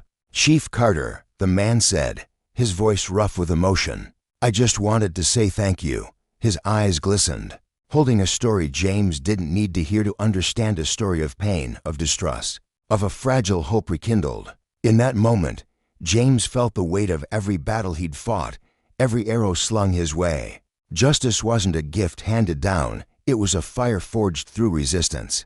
And the lesson burned clear: power abused would always breed consequences, but power wielded for good could light a path through the dark. He wasn't done in it by a long shot, but for the first time in weeks, he felt the ground steady beneath his feet. For decades, Samuel had called this neighborhood home, its familiar streets etched into his memory like the lines on his weathered hands. In all those years, he'd never witnessed a police encounter unfold so smooth. Lino raised voices. No drawn weapons, no one left bruised or broken. Standing on his porch, the autumn breeze tugging at his coat, he watched the scene unfold with a flicker of something he hadn't felt in ages: hope. It wasn't a loud, triumphant feeling, but a quiet, fragile spark, like the first light breaking through a long, dark night. Maybe, he thought, his eyes tracing the officers as they dispersed, things really could shift. Maybe the world he'd grown cynical about still had room for change. Across the street, James Carter caught the old man's words, and they landed like a heavy stone in his chest. He'd spent years pushing against the tide of resistance within the precinct, his every step met with skepticism or outright hostility. To hear this stranger, a man who'd seen more of the system's failures than most, speak of hope, felt like a lifeline tossed into turbulent waters. "Thank you," James said, his voice low but thick with gratitude, his dark eyes meeting Samuel's for a fleeting moment. "That means more than you know."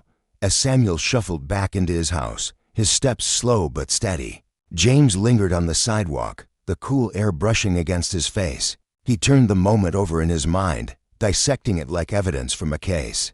It was just one incident, a single thread in a sprawling tapestry, but it whispered a truth he'd been chasing. Progress, however small, was real. Inside the precinct, the air buzzed with a subtle shift. The usual tension that hung over the bullpen thick as cigarette smoke had softened, replaced by murmurs of cautious intrigue. Officers who'd once rolled their eyes at James's reforms now huddled around a coffee-stained table, dissecting the day's operation with reluctant curiosity. Their voices were hushed, their postures stiff, as if admitting progress might betray some unspoken code. Even Ellis, a grizzled veteran with a tongue as sharp as his badge, seemed different. In the break room, the fluorescent lights flickered overhead as he approached James, his boots scuffing the linoleum floor.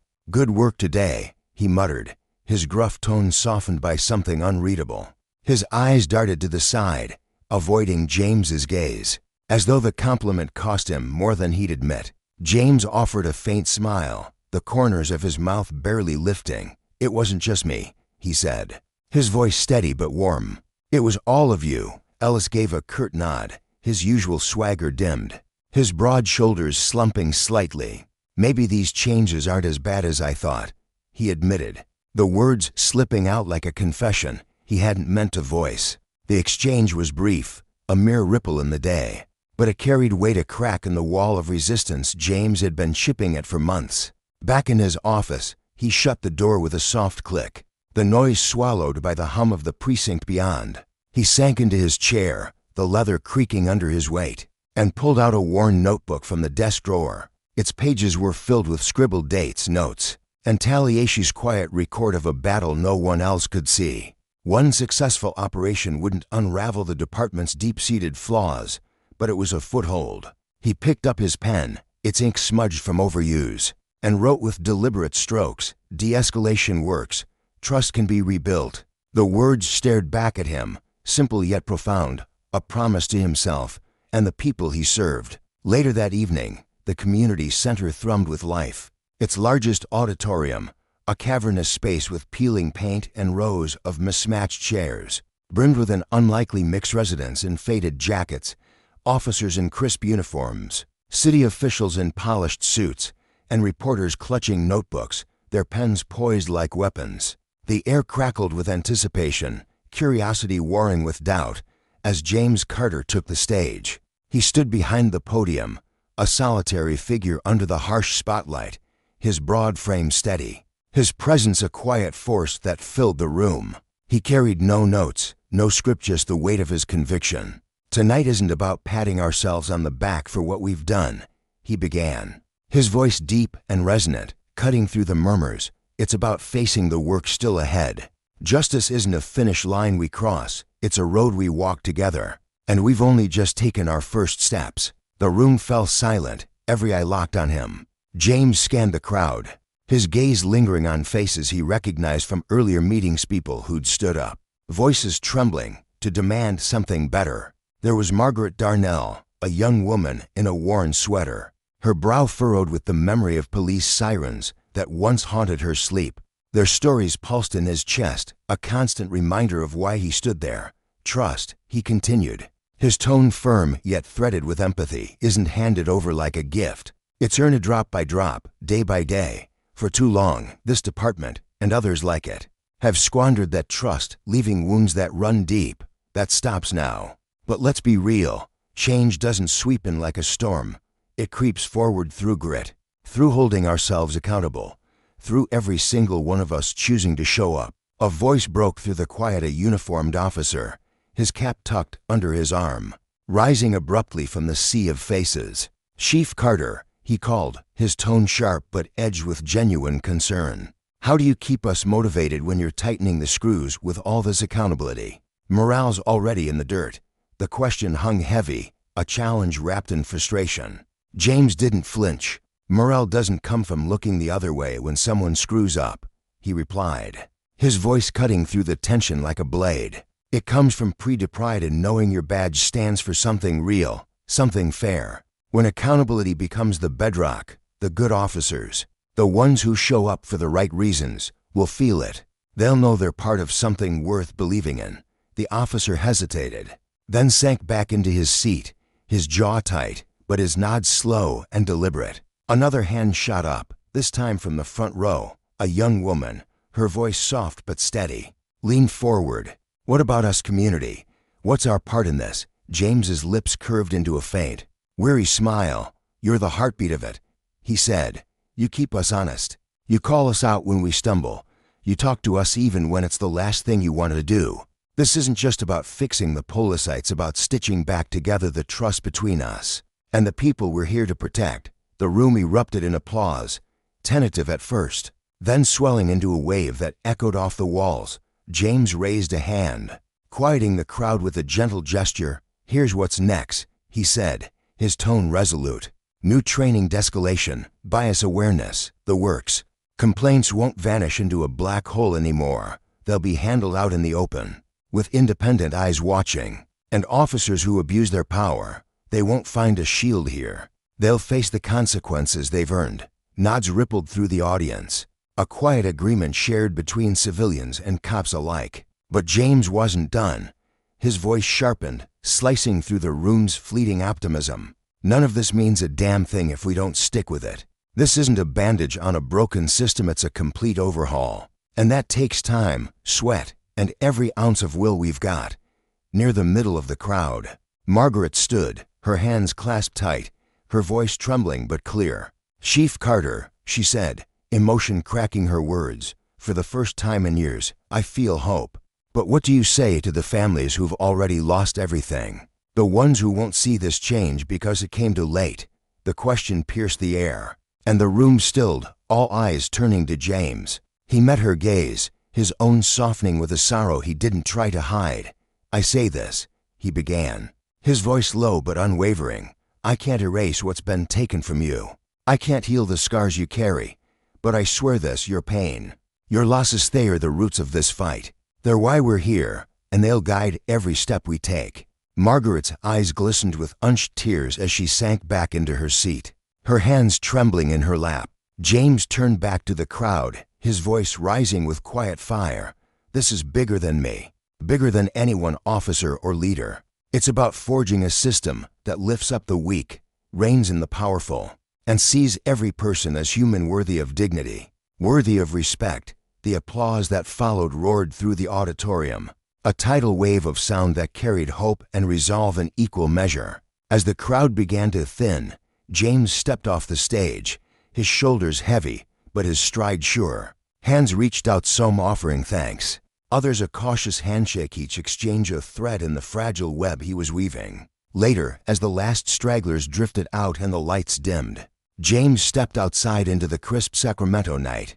The street lay quiet before him, bathed in the soft glow of streetlights, the sky above a vast expanse of velvet black studded with stars. He paused on the steps, the cold biting at his skin as he exhaled, his breath curling into the air like a fleeting ghost. This wasn't a victory, not yet, just a marker on a road that stretched far beyond the horizon. There'd be pushback, missteps, nights when doubt would claw at him. But standing there, the weight of the day settling into his bones, he felt it, a flicker of certainty. They were finally moving forward. His eyes lifted to the stars, their distant light a silent challenge.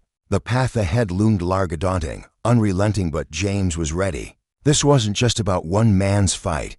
It was a lesson carved in sweat and sacrifice.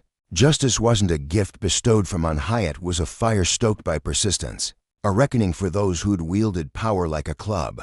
Every officer who'd crossed that line, every family left shattered in their wake, fueled this change. And as James stood there, the night wrapping around him, he knew the truest lesson of all: when power forgets its purpose, the consequences ripple far beyond the moment. But when it's held to account, it can light the way to something better. Meanwhile, across town, Samuel Turner walked beside his daughter, Maya, the crunch of fallen leaves underfoot punctuating their steps. The morning had been a rare pause in his relentless schedule, a quiet hour spent at a corner cafe, the scent of coffee and warm pastries lingering in the air as they talked. Samuel, a justice of the Supreme Court, carried himself with the quiet gravitas of a man who'd spent decades weighing the world's heaviest questions. His suit was impeccable, his graying hair neatly combed, his every gesture deliberate.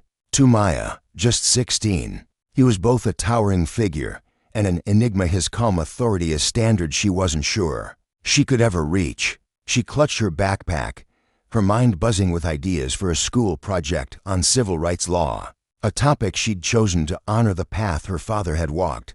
He listened as she spoke, his deep voice offering gentle nudges rather than commands, urging her to carve her own way. They'd just crossed the street, the afternoon sun casting long shadows, when James's gaze fell on them from a distance.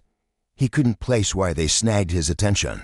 Samuel's sharp suit and confident stride stood out against the neighborhood's usual rhythm, and Maya's quiet demeanor, her head slightly bowed, her steps measured, stirred an instinct he couldn't shake. There was no clear threat, no obvious reason to intervene, but something about them lingered in his mind, a puzzle he couldn't yet solve. For now, he let it pass, turning back to the precinct, the weight of the day pulling him forward. But in that fleeting glance, two worlds brushed against each, a Samuel's pursuit of justice from the bench, James's fight for it on the ground, each a piece of a larger, unfinished story. The moment James decided to trail them, it wasn't a choice born of careful thought but a gut reaction, and it he couldn't ignore. He told himself it was just part of the gig. 15 years on the force had honed his instincts, and something about the pair pinged his radar. Meanwhile, Samuel strode along the bustling sidewalk, oblivious to the shadow creeping closer. His focus was entirely on Maya,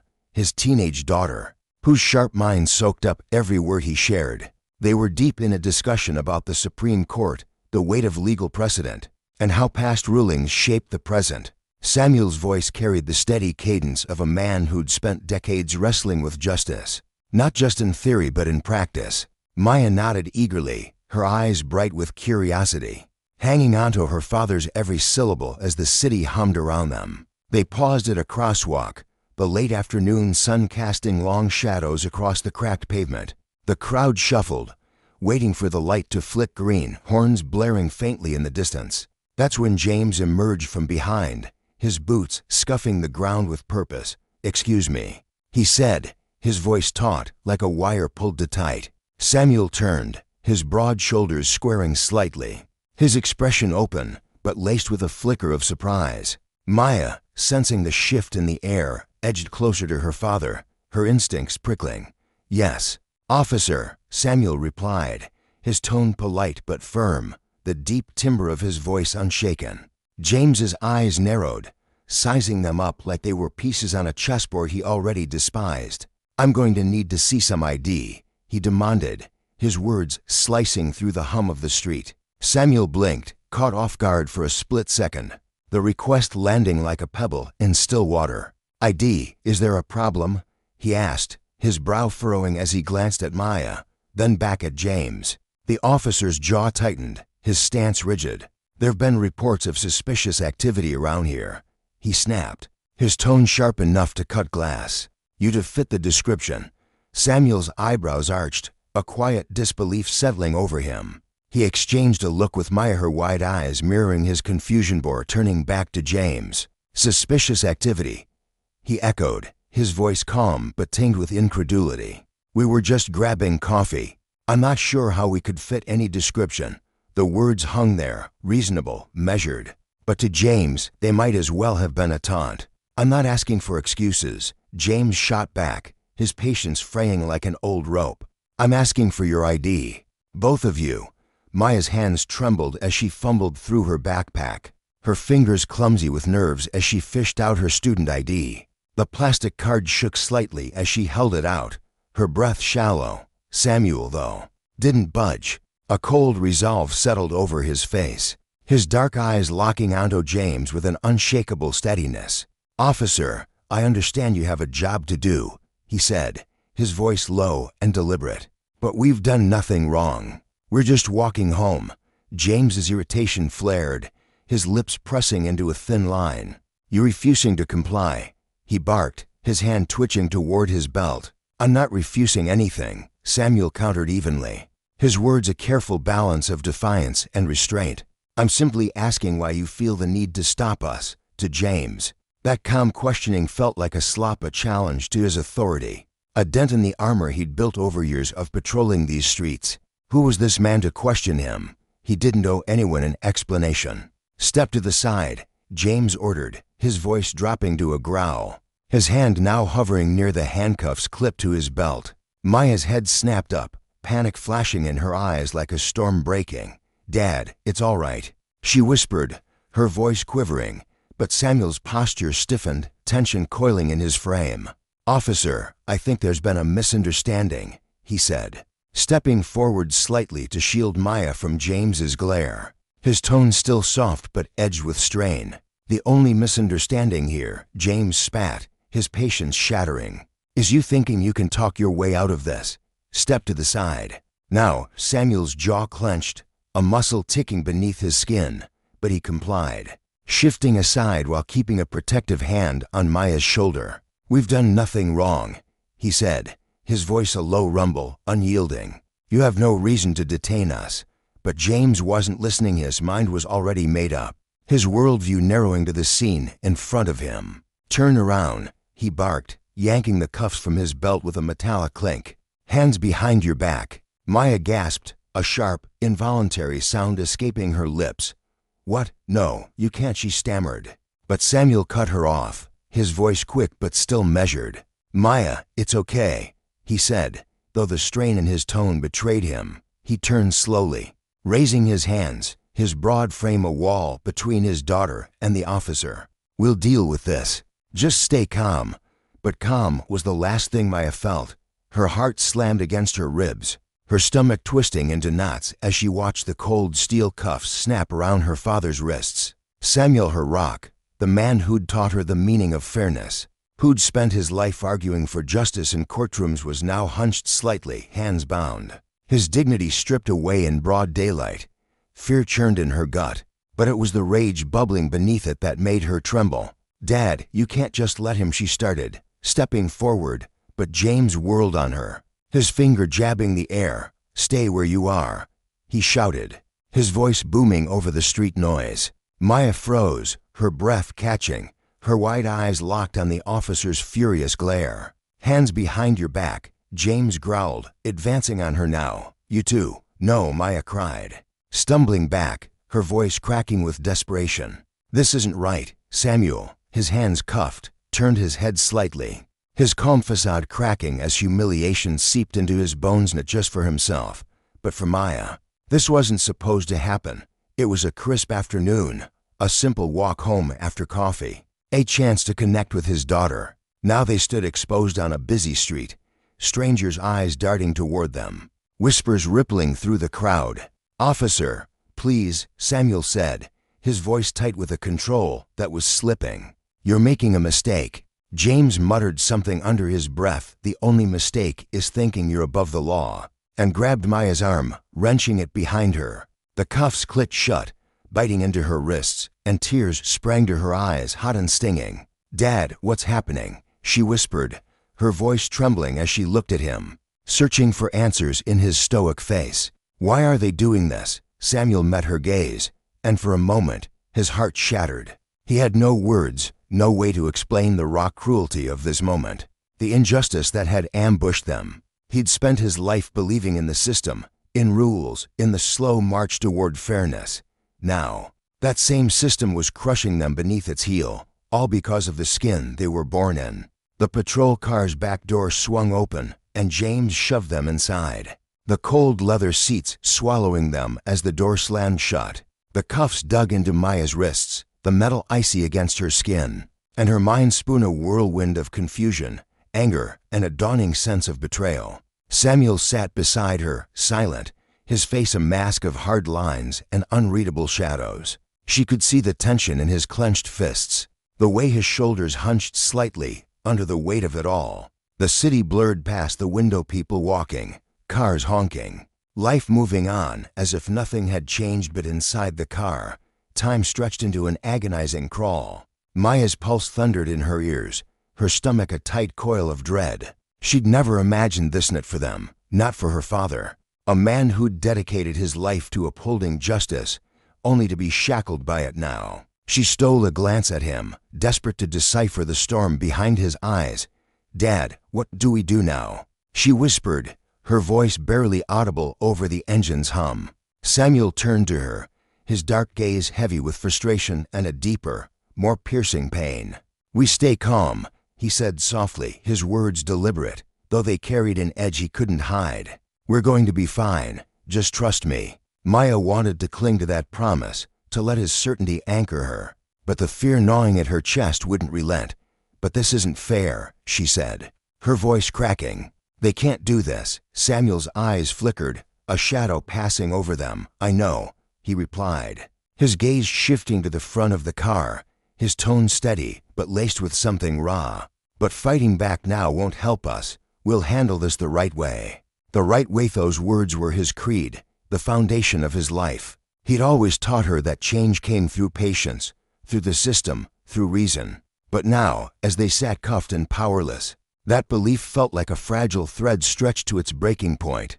How could he stay so composed when the very system he'd trusted was spitting in their faces? The car lurched to a stop outside the police station, the squat brick building looming under the graying sky. James yanked Samuel's door open, his glare as cold as the wind whipping through the lot. "Get out," he ordered, grabbing Samuel's arm and hauling him onto the pavement. Samuel complied, his movements deliberate, his face still a mask of control. But Maya caught the flicker in his eyes, a spark of something dark and unnameable. James circled to her side, wrenching her door open with a grunt. "You too," he barked, seizing her wrist and pulling her out. She stumbled, the cuffs throwing off her balance, and hit the ground with a jolt, her knees scraping the rough asphalt. "Why are you doing this?" she demanded, her voice shaking with a mix of fear and fury. "We didn't do anything wrong." James didn't even glance at her, his grip tightening as he marched them toward the station's double doors. Inside, the air was thick with the buzz of fluorescent lights, their harsh glow bouncing off scuffed linoleum floors. Officers milled about, some typing at desks, others chatting over coffee, glancing up as James led his captives through. A young cop with tired eyes paused mid-sip, curiosity flickering across his face, while an older sergeant barely looked up from his paperwork. The scene too routine to warrant attention. To them, it was just another day, another pair of faces in cuffs. James shoved Samuel into a chair in a cramped holding area, the metal frame creaking under his weight. Maya, still bound, was forced into the seat beside him, the cold steel pressing into her back. The room was a fishbowl up into the hallway, every passerby a witness to their shame. "We'll get to you when we get to you," James muttered, turning on his heel and stalking off, his boots echoing down the corridor. For a moment, the world shrank to the hum of distant voices and the thudding of Maya's pulse. She stared at her father, her breath ragged, her mind a tangle of helplessness and rage. She'd never felt so small, so stripped of power. Samuel took a slow, deep breath, his eyes sweeping the room, flickering lights, the chipped paint, the officers who didn't care. "This isn't over," he said quietly, his voice a lifeline in the chaos. "They'll realize their mistake soon enough." Maya's throat tightened, tears pricking her eyes. "But how long will that take?" she whispered, her voice breaking. "Why is this happening?" Samuel's gaze softened, a crack in his armor, and for the first time since the cuffs clicked shut, he looked at her not as a lawyer or a protector, but as a father lost in the same storm. The lesson here wasn't just their pain, it was the stark, brutal truth of justice twisted by power, a reminder that authority unchecked could crush the innocent underfoot. And as they sat there, bound and waiting, that truth carved itself deeper into their bones. The air in the police station hung heavy, thick with the stale scent of sweat and coffee grounds that had long gone cold. Samuel Turner sat on the hard bench, his broad shoulders squared despite the indignity of the situation, his dark eyes, etched with the lines of a life spent wrestling with the world's injustices, carried a weight that seemed to anchor the room. He turned to his daughter, Maya, who sat beside him, her hands trembling slightly where the cuffs bit into her wrists. "Maya," he said, his voice deliberate, each syllable measured as if he were laying bricks to build a wall against the chaos around them. "This is what happens when people look at you and see nothing but the shade of your skin, before they see your heart, your mind, or anything that makes you human. It's wrong, profoundly, painfully wrong, but it's the truth I've fought against every day of my life. And even now, even with everything I've built, everything I've earned, we're not shielded from it." Maya's chest tightened, a storm of emotions swirling within her: fear, anger, confusion, like a tide crashing against the fragile shore of her 17 years. She had always known about racism, of course. It wasn't a foreign concept. It had been dissected in classrooms, woven into her father's impassioned speeches that echoed through auditoriums and television screens. But this was no textbook lesson, no distant story to nod at and move on from. This was real, raw and personal, cutting deeper than she'd ever imagined.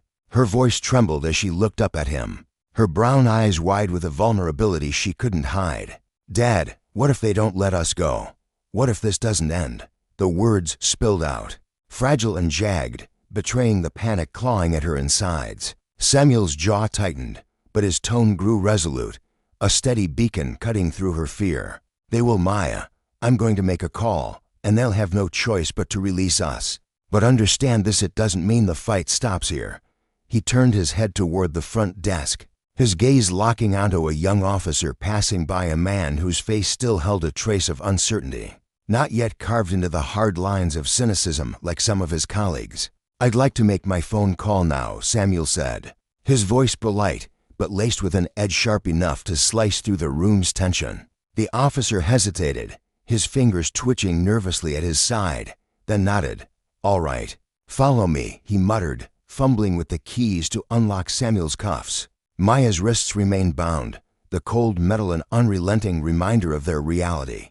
But a flicker of relief sparked in her chest as her father rose to his feet. Still, the knot in her stomach refused to loosen, twisting tighter with every step he took. Samuel followed the officer to a cramped phone booth tucked in the corner of the station, its scratched plastic walls barely containing the weight of his presence. He dialed with swift, practiced motions, his face a mask of calm that belied the storm raging beneath. The line rang once, twice, before a voice answered. "Henry," Samuel said, his tone low and controlled, each word a quiet command. "I need you at the station." "Yes, right now. There's been an incident."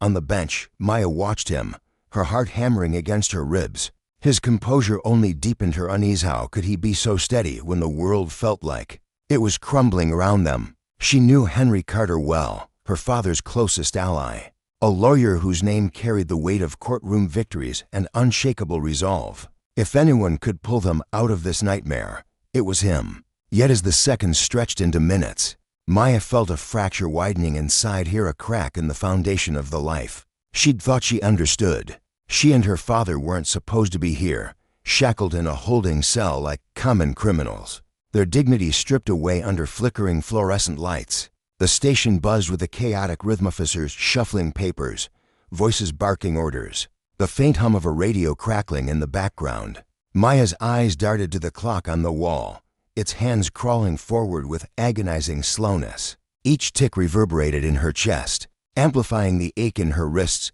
and the shame burning in her throat. She stared down at her hands, the cuffs glinting dully in the harsh light, and fought the tears prickling at the edges of her vision. They'd done nothing wrong, nothing, just walked out of a cafe after a quiet afternoon together. The kind of moment she'd always cherished with her father.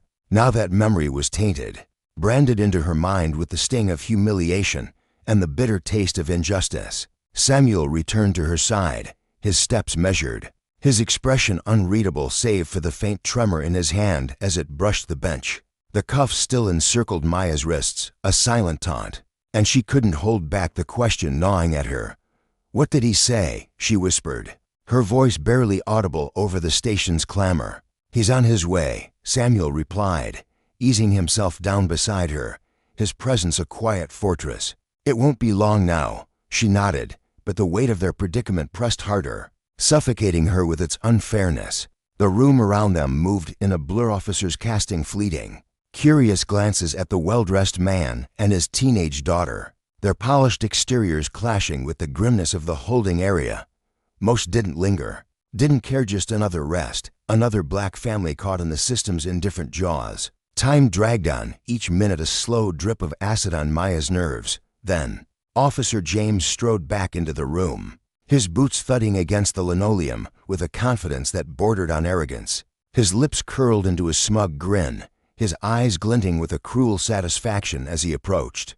Maya stiffened, her body instinctively recoiling from the malice radiating off him. She knew that look, had seen it flicker across the faces of certain teachers, strangers on the street, people who didn't know her but had already written her story in their minds. It was the gaze of someone who thrived on power, who relished the chance to remind her of her place. "Enjoying your stay?" James drawled, his hands planted on his hips, his tone dripping with mockery. Samuel didn't flinch. His eyes met James's with a quiet, unyielding intensity, a steel forged over decades of battles fought and won. "Our lawyer is on his way," he said, his voice smooth but firm, a warning wrapped in civility. "I suggest you start preparing your paperwork."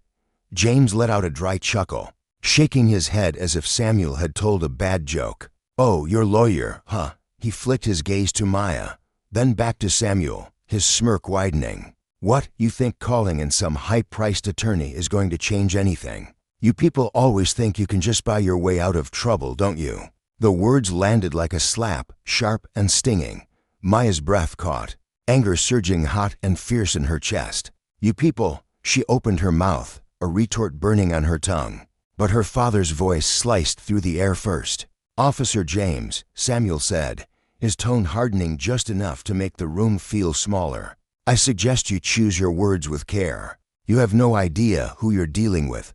For a fleeting moment, James's smirk faltered, a shadow of uncertainty crossing his face, but it vanished as quickly as it came, replaced by a sneer as he leaned closer, his breath sour with coffee and disdain. "Oh, I know exactly who I'm dealing with, just another guy who thinks he's too good for the rules. You think a fancy suit and a slick lawyer make you special, better than anyone else I've locked up." Samuel leaned forward, his movement subtle but deliberate, meeting James's stare head-on. "No," he said, his voice steady as granite. "I think the Constitution makes me different. The law does, but you seem to have forgotten both today." The air crackled with tension, thick and electric, as Maya watched the standoff unfold. Her heart pounded, fear and pride warring within her. James's face flushed a deep crimson, his fists clenching at his sides, and for a moment, she thought he might snap. But before he could retort, the station door swung open with a force that silenced the room. Henry Carter strode in, his dark suit crisp against the drab surroundings, his stern face a mask of purpose. His eyes swept the space, sharp and assessing, before locking onto Samuel and Maya. Without a pause, he marched toward them, brushing past the gawking officers as if they were mere obstacles in his path. "Samuel," Henry greeted, his voice clipped, but carrying a warmth reserved for his old friend. "Are you all right?" Samuel rose, his calm unshaken though Maya could hear the strain beneath it. "We're fine, Henry, but I'd like us out of Herino." Henry nodded once, then turned to James, who stood rigid, his arms crossed like a shield. "I'm Henry Carter, legal counsel for Mr. Samuel Turner," he said, his tone cutting through the air like a blade. "I'd like to know exactly what grounds you have for arresting my clients." James shifted, his earlier bravado wavering as he glanced between Henry and Samuel. "There was a report of suspicious activity in the area," he muttered, his voice less certain. "They matched the description." Henry's eyebrow arched, his expression a mix of disbelief and disdain. "Suspicious activity? What did they gossip coffee to slowly, walk down the street to confidently? Or was it just their skin that caught your eye?" James's face darkened, but he held his tongue, his silence a crack in his armor. Maya watched, her breath shallow. As the power in the room tilted, Henry pressed on, relentless. "You do realize who you've detained, don't you, Mr. Turner isn't just anyone. He is a justice of the United States Supreme Court, a man who's spent his life upholding the laws you're supposed to enforce." The room fell silent, a stunned hush swallowing every sound. James blinked, his face draining of color as the weight of Henry's words sank in. "Supreme Court," he whispered, the bravado gone, replaced by a dawning horror. "Yes," Henry said, his voice icy with restrained fury. "And you've just arrested him and his daughter without cause. I hope you're ready to face the consequences of this colossal mistake." James stumbled back, his mouth working soundlessly, the realization crashing over him like a wave. He hadn't just crossed a line, had stumbled into a chasm. The back office door banged open, and the police chief rushed out, his round face flushed with alarm. "What the hell is going on here?" he barked, his eyes darting between James and Samuel. Henry didn't give James a chance to respond. "What's going on?" he said, his voice cold and precise. "Is that your officer has made a catastrophic error? I suggest you release my clients immediately, or we'll be filing charges in unlawful detention, racial profiling, abuse of authority. Take your pick." The chief blanched, his gaze snapping to James, who stood frozen. "A deer caught in the headlights. Get those cuffs off them now," he snapped. James fumbled with the keys, his hands trembling as he unlocked Samuel's cuffs, then Maya's. The metal fell away, and Maya rubbed her wrists, relief flooding her body even as the sting of humiliation lingered. Samuel stood, his posture unbroken, but his eyes burned with a quiet fire as he faced James. "You made a grave mistake today, officer," he said, his voice low and resonant, carrying the weight of a lifetime's worth of lessons. "And you will answer for it." The words hung in the air, a promise and a warning, a reminder that justice, though delayed, would not be denied. Maya rose beside him, her legs unsteady, but her resolve hardening. They had been wronged, stripped of their dignity by a man who saw power as a toy to wield against the powerless. But in that moment, she understood something deeper. The fight for justice wasn't just her father's burden, it was hers, too. And the consequences of abusing authority, as James would soon learn, rippled far beyond this dingy station, echoing into a future where accountability could not be escaped. As the cuffs slipped from Maya's wrists, she instinctively reached for her tender skin, rubbing at the raw, chafed marks left behind by the cold steel. The sensation of freedom washed over her, but it was fleeting, quickly overtaken by a deep, smoldering rage that churned in her chest. The sting of humiliation pulsed through her, sharp and unrelenting, as vivid as the moment Officer James had snapped those restraints onto her without a second thought. She could still feel the weight of his judgment, the way he'd looked at her not as a person, but as something less, something dangerous. Her breath hitched as she stood there, the air thick with tension, her eyes darting to her father, Samuel, who lingered beside her. Samuel's face was a mask of calm, but Maya knew him too well to be fooled. She saw the heaviness in the slight slump of his shoulders, the way his fingers flexed almost imperceptibly at his sides. He inclined his head toward Henry, their family friend and lawyer, murmuring a quiet word of gratitude, but his focus quickly shifted back to Officer James. The young officer stood a few feet away, his hands trembling as he fumbled with the keys he'd just used to unlock the cuffs. For the first time since this nightmare had begun, James looked adrift, stripped of the swagger he'd wielded so confidently earlier. His skin had gone pale, his lips pressed into a thin, nervous line, and he shoved his hands deep into his pockets, avoiding Samuel's piercing gaze as if it might burn him. Nearby, the police chief paced anxiously, his polished shoes scuffing against the linoleum floor of the station. Sweat glistened on his forehead, and his voice wavered as he stammered, "I'm so sorry about this." His eyes flickered between Samuel and Henry, then back again, searching for a lifeline. "There's been a misunderstanding, a terrible misunderstanding," but Henry wasn't having it. He stepped forward, his broad frame cutting an imposing figure, his voice sharp as a blade. "A misunderstanding? Your officer unlawfully detained a Supreme Court justice and his daughter based on nothing but the color of their skin. This isn't some simple mix-up, Chief. This is a blatant violation of their rights, a disgrace to everything justice is supposed to stand for." The chief's hand darted to his brow, wiping away the perspiration as he struggled to regain control of the situation. "Look, we'll make it right. We didn't realize who Mr. Turner was. This was all a mistake." His words hung in the air, feeble and hollow, and Samuel's response came like a quiet thunderclap. He took a deliberate step closer to the chief, his eyes narrowing into icy slits. "A mistake you'll answer for," he said, his voice low but laced with steel. "This has nothing to do with who I am. It's about how you and your officers treat black citizens, whether they're justices or janitors. That's the line you crossed today." The chief swallowed hard, his Adam's apple bobbing as he glanced nervously at Officer James, who stood mute, staring at the floor as if it might swallow him whole. "We'll handle it internally," the chief promised, his tone unsteady, almost pleading. "Disciplinary action will be taken, I assure you." But to Maya, those words felt like ash in her mouth. Her anger flared hotter, a wildfire raging beneath her ribs. It wasn't enough, not nearly enough. The shame of being paraded through the station like a common criminal, the terror that had gripped her as the cuffs tightened, the raw pain of being reduced to a stereotype in James's eyes known of that could be erased by vague promises of reprimands. She remembered the sneer on James's face when he'd stopped them, the cold certainty in his voice as he barked orders. He hadn't seen a father and daughter. He'd seen threats, shadows to be controlled. A slap on the wrist wouldn't change that. It wouldn't unmake the fear she'd felt, the powerlessness that still gnawed at her. Before she could give voice to the storm inside her, Samuel's hand settled gently on her shoulder. She looked up at him, searching his steady expression for some hint of the fury she felt. But his calm only deepened her frustration.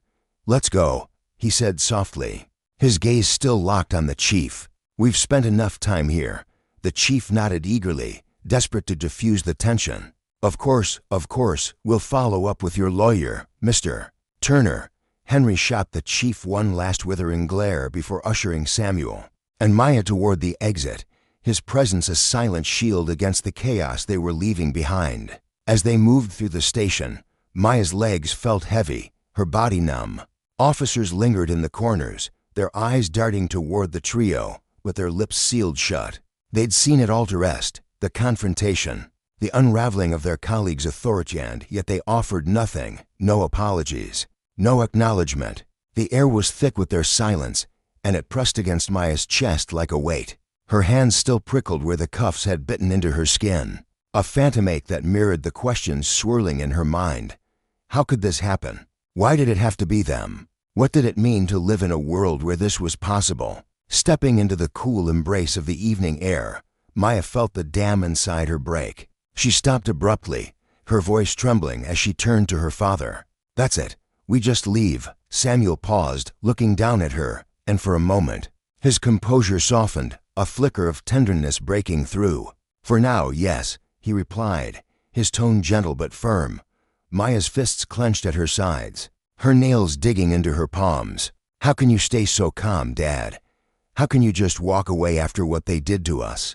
Her words spilled out, raw and jagged, each one carrying the weight of her confusion and hurt. Samuel sighed, glancing at Henry, who nodded and stepped away to make a call, giving them space. Turning back to Maya, Samuel's eyes held a depth she couldn't fully grasp, a patience carved from decades of battles. She was only beginning to understand. "I know this isn't easy for you to see right now," he began, his voice a steady anchor in the chaos of her emotions.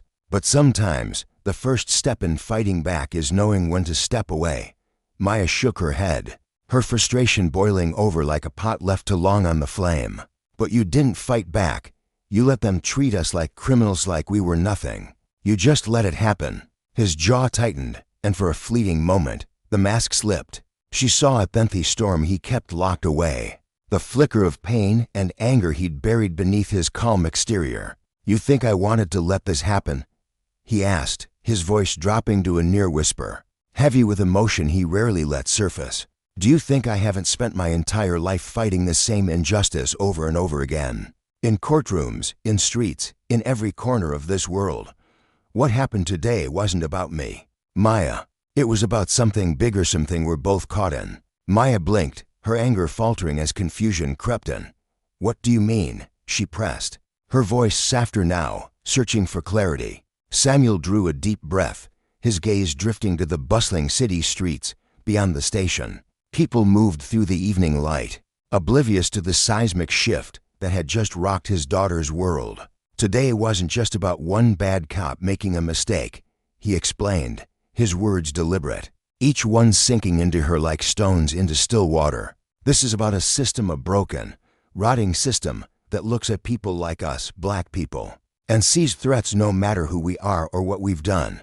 You felt it today, Maya. You saw it in that officer's eyes. That's what we're up against." The fire in her chest dimmed, replaced by a colder, more piercing understanding. She'd read about systemic racism in textbooks, debated it in classrooms, but it had always been abstract, a distant concept she could hold at arm's length. Now it was real, visceral, etched into her skin where the cuffs had been. Burned into her memory by James's sneer, Samuel reached out, his hand resting on her shoulder again, grounding her. "You're angry, and you have every right to be. But anger alone won't fix this. We have to be smart. We have to fight the battles that matter." Maya looked up at him, her eyes brimming with questions she didn't know how to form. "But what happens now? What are we supposed to do?" Samuel's expression softened, and for the first time that evening, a trace of vulnerability slipped through his guarded demeanor. "Now we take this fight where it can make a difference. Henry's already working on a lawsuit.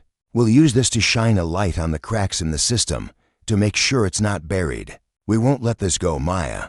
I promise you that." She nodded slowly, the weight of his words settling over her like a mantle. "And Officer James? What happens to him?" Samuel's gaze darkened, a shadow passing over his features. "He'll face consequences, but that's not the heart of this. What matters is making sure this doesn't happen again to you, to me, to anyone else." As they stood there, the last rays of daylight fading into dusk, Maya felt something shift inside her. The anger remained, but it had morphed, taking on a sharper, edgier sense of purpose. She began to see why her father had held his temper, why he'd chosen silence over fury. He wasn't surrendering, he was strategizing, fighting a war that stretched far beyond this single day. They turned to leave, their footsteps echoing on the pavement, when a shaky voice called out from behind, "Mr. Turner." Maya and Samuel paused, glancing back to see Officer James standing at the station's entrance.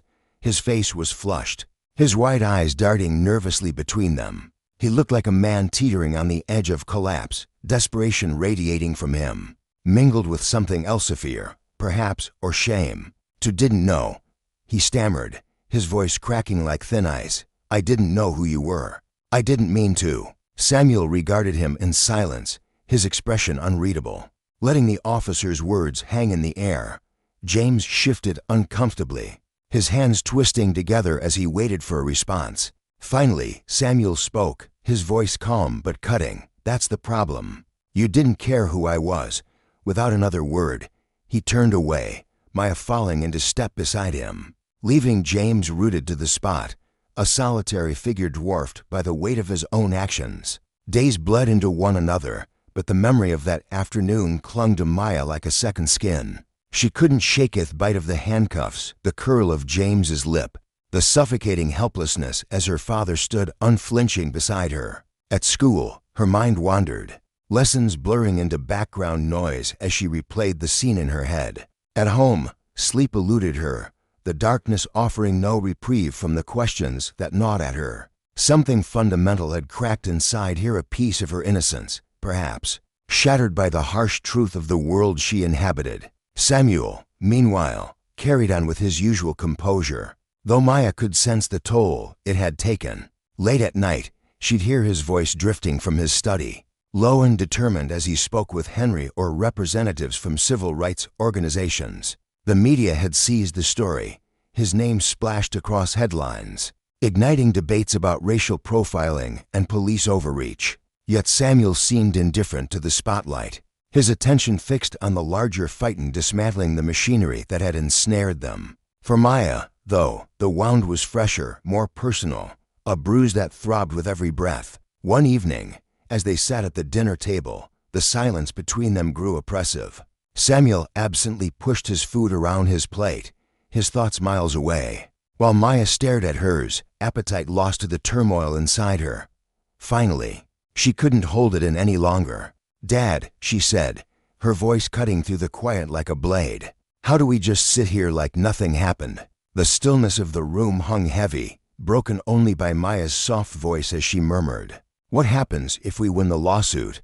Her words seemed to drift across the table, fragile yet piercing. Samuel, her father, paused mid-bite, his fork hovering over the plate of untouched mashed potatoes. He lifted his gaze, his dark eyes catching the dim light of the chandelier above. A thoughtful shadow crossed his face, deepening the lines etched by years of quiet struggle. "If we win," he began, his voice deliberate, each word measured as if he were laying bricks for a foundation, "the police department will have no choice but to own up to what they did. They'll have to pay damages money that can't erase the pain. But it's a start. Officer James, he'll almost certainly lose his job. And beyond that, they'll have to put new rules in place, policies to stop this kind of thing from happening again." His tone carried a steady resolve. But there was a flicker of something else beneath it, weariness perhaps, or the weight of knowing how fragile such promises could be. Maya nodded, her fingers tightening around the edge of her napkin. The words made sense, but they didn't lighten the ache that pressed against her chest. She stared at the table, her mind spinning. "And then what?" she asked, her voice barely above a whisper, heavy with doubt. "Will anything actually change?" She looked up, searching her father's face for an answer that could soothe the storm inside her. Samuel's expression softened, his eyes warm yet piercing as they met hers. He leaned forward slightly, resting his elbows on the table, his dinner forgotten. "Maya," he said gently, "change doesn't sweep in like a tidal wave. It's slow, stubborn, like trying to carve a river through stone. One lawsuit won't fix everything that even a dozen would. But every victory, every step we take, it's a push toward something better, toward justice. That's why we keep going, even when it feels like the world's standing still." His words were a lifeline, but they didn't erase the heaviness that clung to her. She wanted more than a courtroom win. She wanted to unravel the mystery of her father's unshakable calm, to peer into the heart of the man who'd faced so much yet never seemed to break. The question bubbled up before she could stop it. "Is that why you became a lawyer?" she asked, her voice trembling with curiosity, her eyes wide as they locked onto his. "Because of what happened to you back then." Samuel froze, his breath catching for a moment. He set his fork down, the faint clink against the plate echoing in the quiet. His gaze drifted to some distant memory, a place Maya couldn't follow. "Yes," he admitted at last, his voice low and raw. "What happened to me had carved out the path I'm on. I was young, powerless, voiceless, strapped in a system that didn't care. I swore I'd never let anyone else feel that way if I could help it. That's why I've spent my life fighting, Maya. For the ones who can't fight for themselves." His confession hung in the air, heavy with the weight of years. Maya felt her throat tighten, her admiration for him deepening. But so did her questions. She'd always seen him as a pillar of strength, his calm a shield against the chaos. But now she wondered, did that shield ever crack? Did the cost of holding it up ever weigh him down? "Does it ever get to you?" she asked, her voice so soft it nearly dissolved into the silence. "The injustice, I mean. How do you stay so calm?" Samuel leaned back in his chair, the wood creaking faintly under his weight. His face grew pensive, his brows knitting together as he searched for the right words. "It gets to me," he said quietly, his honesty cutting through the stillness every single time. "The anger's there, it's always there.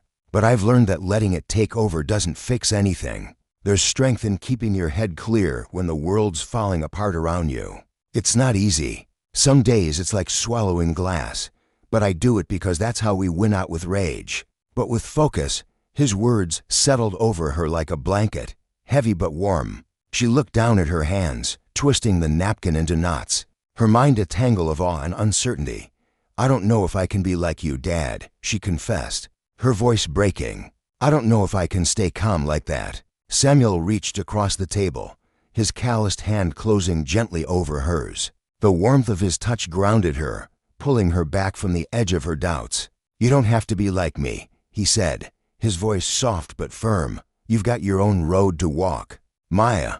But hear this, you're stronger than you know. You can change things just by being be caring, by fighting in your own way." His eyes shone with a quiet pride, and for a moment, Maya felt the lump in her throat swell. She swallowed hard, forcing it down, letting his words sink into her bones. For the first time since the arrest, since that awful night when the world had turned upside down, she glimpsed a faint light breaking through the darkness. Maybe she didn't have all the pieces figured out yet, but she was starting to see what her father had been showing her all along. Change was a marathon, not a sprint, and every step mattered. Weeks later, the courtroom buzzed with tension, a hive of restless energy. The air was thick with the murmur of voices and the sharp clicks of camera shutters. Reporters crowded the back walls, their notebooks scribbled with frantic notes, their lenses trained on Samuel and Maya as they stepped inside. The wooden benches groaned under the weight of onlookers, activists, neighbors, strangers drawn by the headlines. Maya's heart thudded in her chest as she walked beside her father, her shoes clicking against the polished floor. Their lawyer, Henry, had spent countless nights preparing them, his sharp mind piecing together a case that felt airtight. The evidence was a mountain: documents, witness statements, a damning trail of Officer James's past, all laid bare for the world to see. His history of racial profiling had ignited a firestorm of public outrage, turning the tide against him and the department. This wasn't just their fight anymore, it was a reckoning for every soul who'd been crushed under the same boot. As they settled at the plaintiff's table, Maya's eyes swept the room. The walls loomed high, adorned with stern portraits of long-dead judges, their gazes cold and unyielding. Across the aisle, Officer James sat rigid, his uniform replaced by an ill-fitting suit. His face was ashen, his jaw tight, his hands clenched in his lap. For a fleeting moment, Maya felt a pang, pity, maybe, or the ghost of sympathy, but it vanished as quickly as it came. She remembered his sneer, the venom in his voice that night, the way he'd wielded his badge like a weapon. Her stomach hardened, her resolve steeling itself. The trial unfolded like a storm breaking open. Henry presented their case with surgical precision, each piece of evidence a thunderclap. The jury sat stone-faced, absorbing it all. Officer James's defense faltered, his lawyer's arguments crumbling under the weight of the truth. When the verdict came guilty on all counts, it hit Maya like a rush of cold air. Relief flooded her, sharp and sweet. The police department would pay, James would lose his badge, and the city would have to rewrite its rules. Justice, at last, had spoken. Outside, the courthouse steps gleamed under the blazing afternoon sun. Reporters swarmed them like bees, microphones jabbing at the air, questions overlapping in a chaotic hum. Samuel raised a hand, his face calm but firm, brushing them aside. This wasn't about the spotlight, it never had been. Maya turned to him, the noise fading into a dull roar behind her. "We won," she said, her voice trembling with disbelief, as if saying it aloud might make it real. Samuel's lips curved into a small, genuine smile, the kind that crinkled the corners of his eyes. "Yes, we did," he replied, his tone steady but warm. She searched his face, her heart still racing. "But it's not over, is it?" she asked, already knowing the answer. He shook his head, the wind tugging at his coat. "No, it's not. But it's a beginning." Maya nodded, a swell of emotions churning inside her: pride, exhaustion, a spark of something fierce and new. "I want to help," she said, her voice ringing with conviction. "I want to be part of this fight." Samuel's eyes lit up, pride radiating from him like heat from the sun. "You already are, Maya," he said, his words a quiet vow. They stood there, father and daughter, the world stretching out before them, messy, unbroken, but not unbeatable. For the first time in weeks, peace settled over her, not because the war was won, but because she knew they'd keep fighting it together. The road ahead was long, shadowed by the ghosts of power abused and justice denied. But she wasn't afraid anymore. She was ready.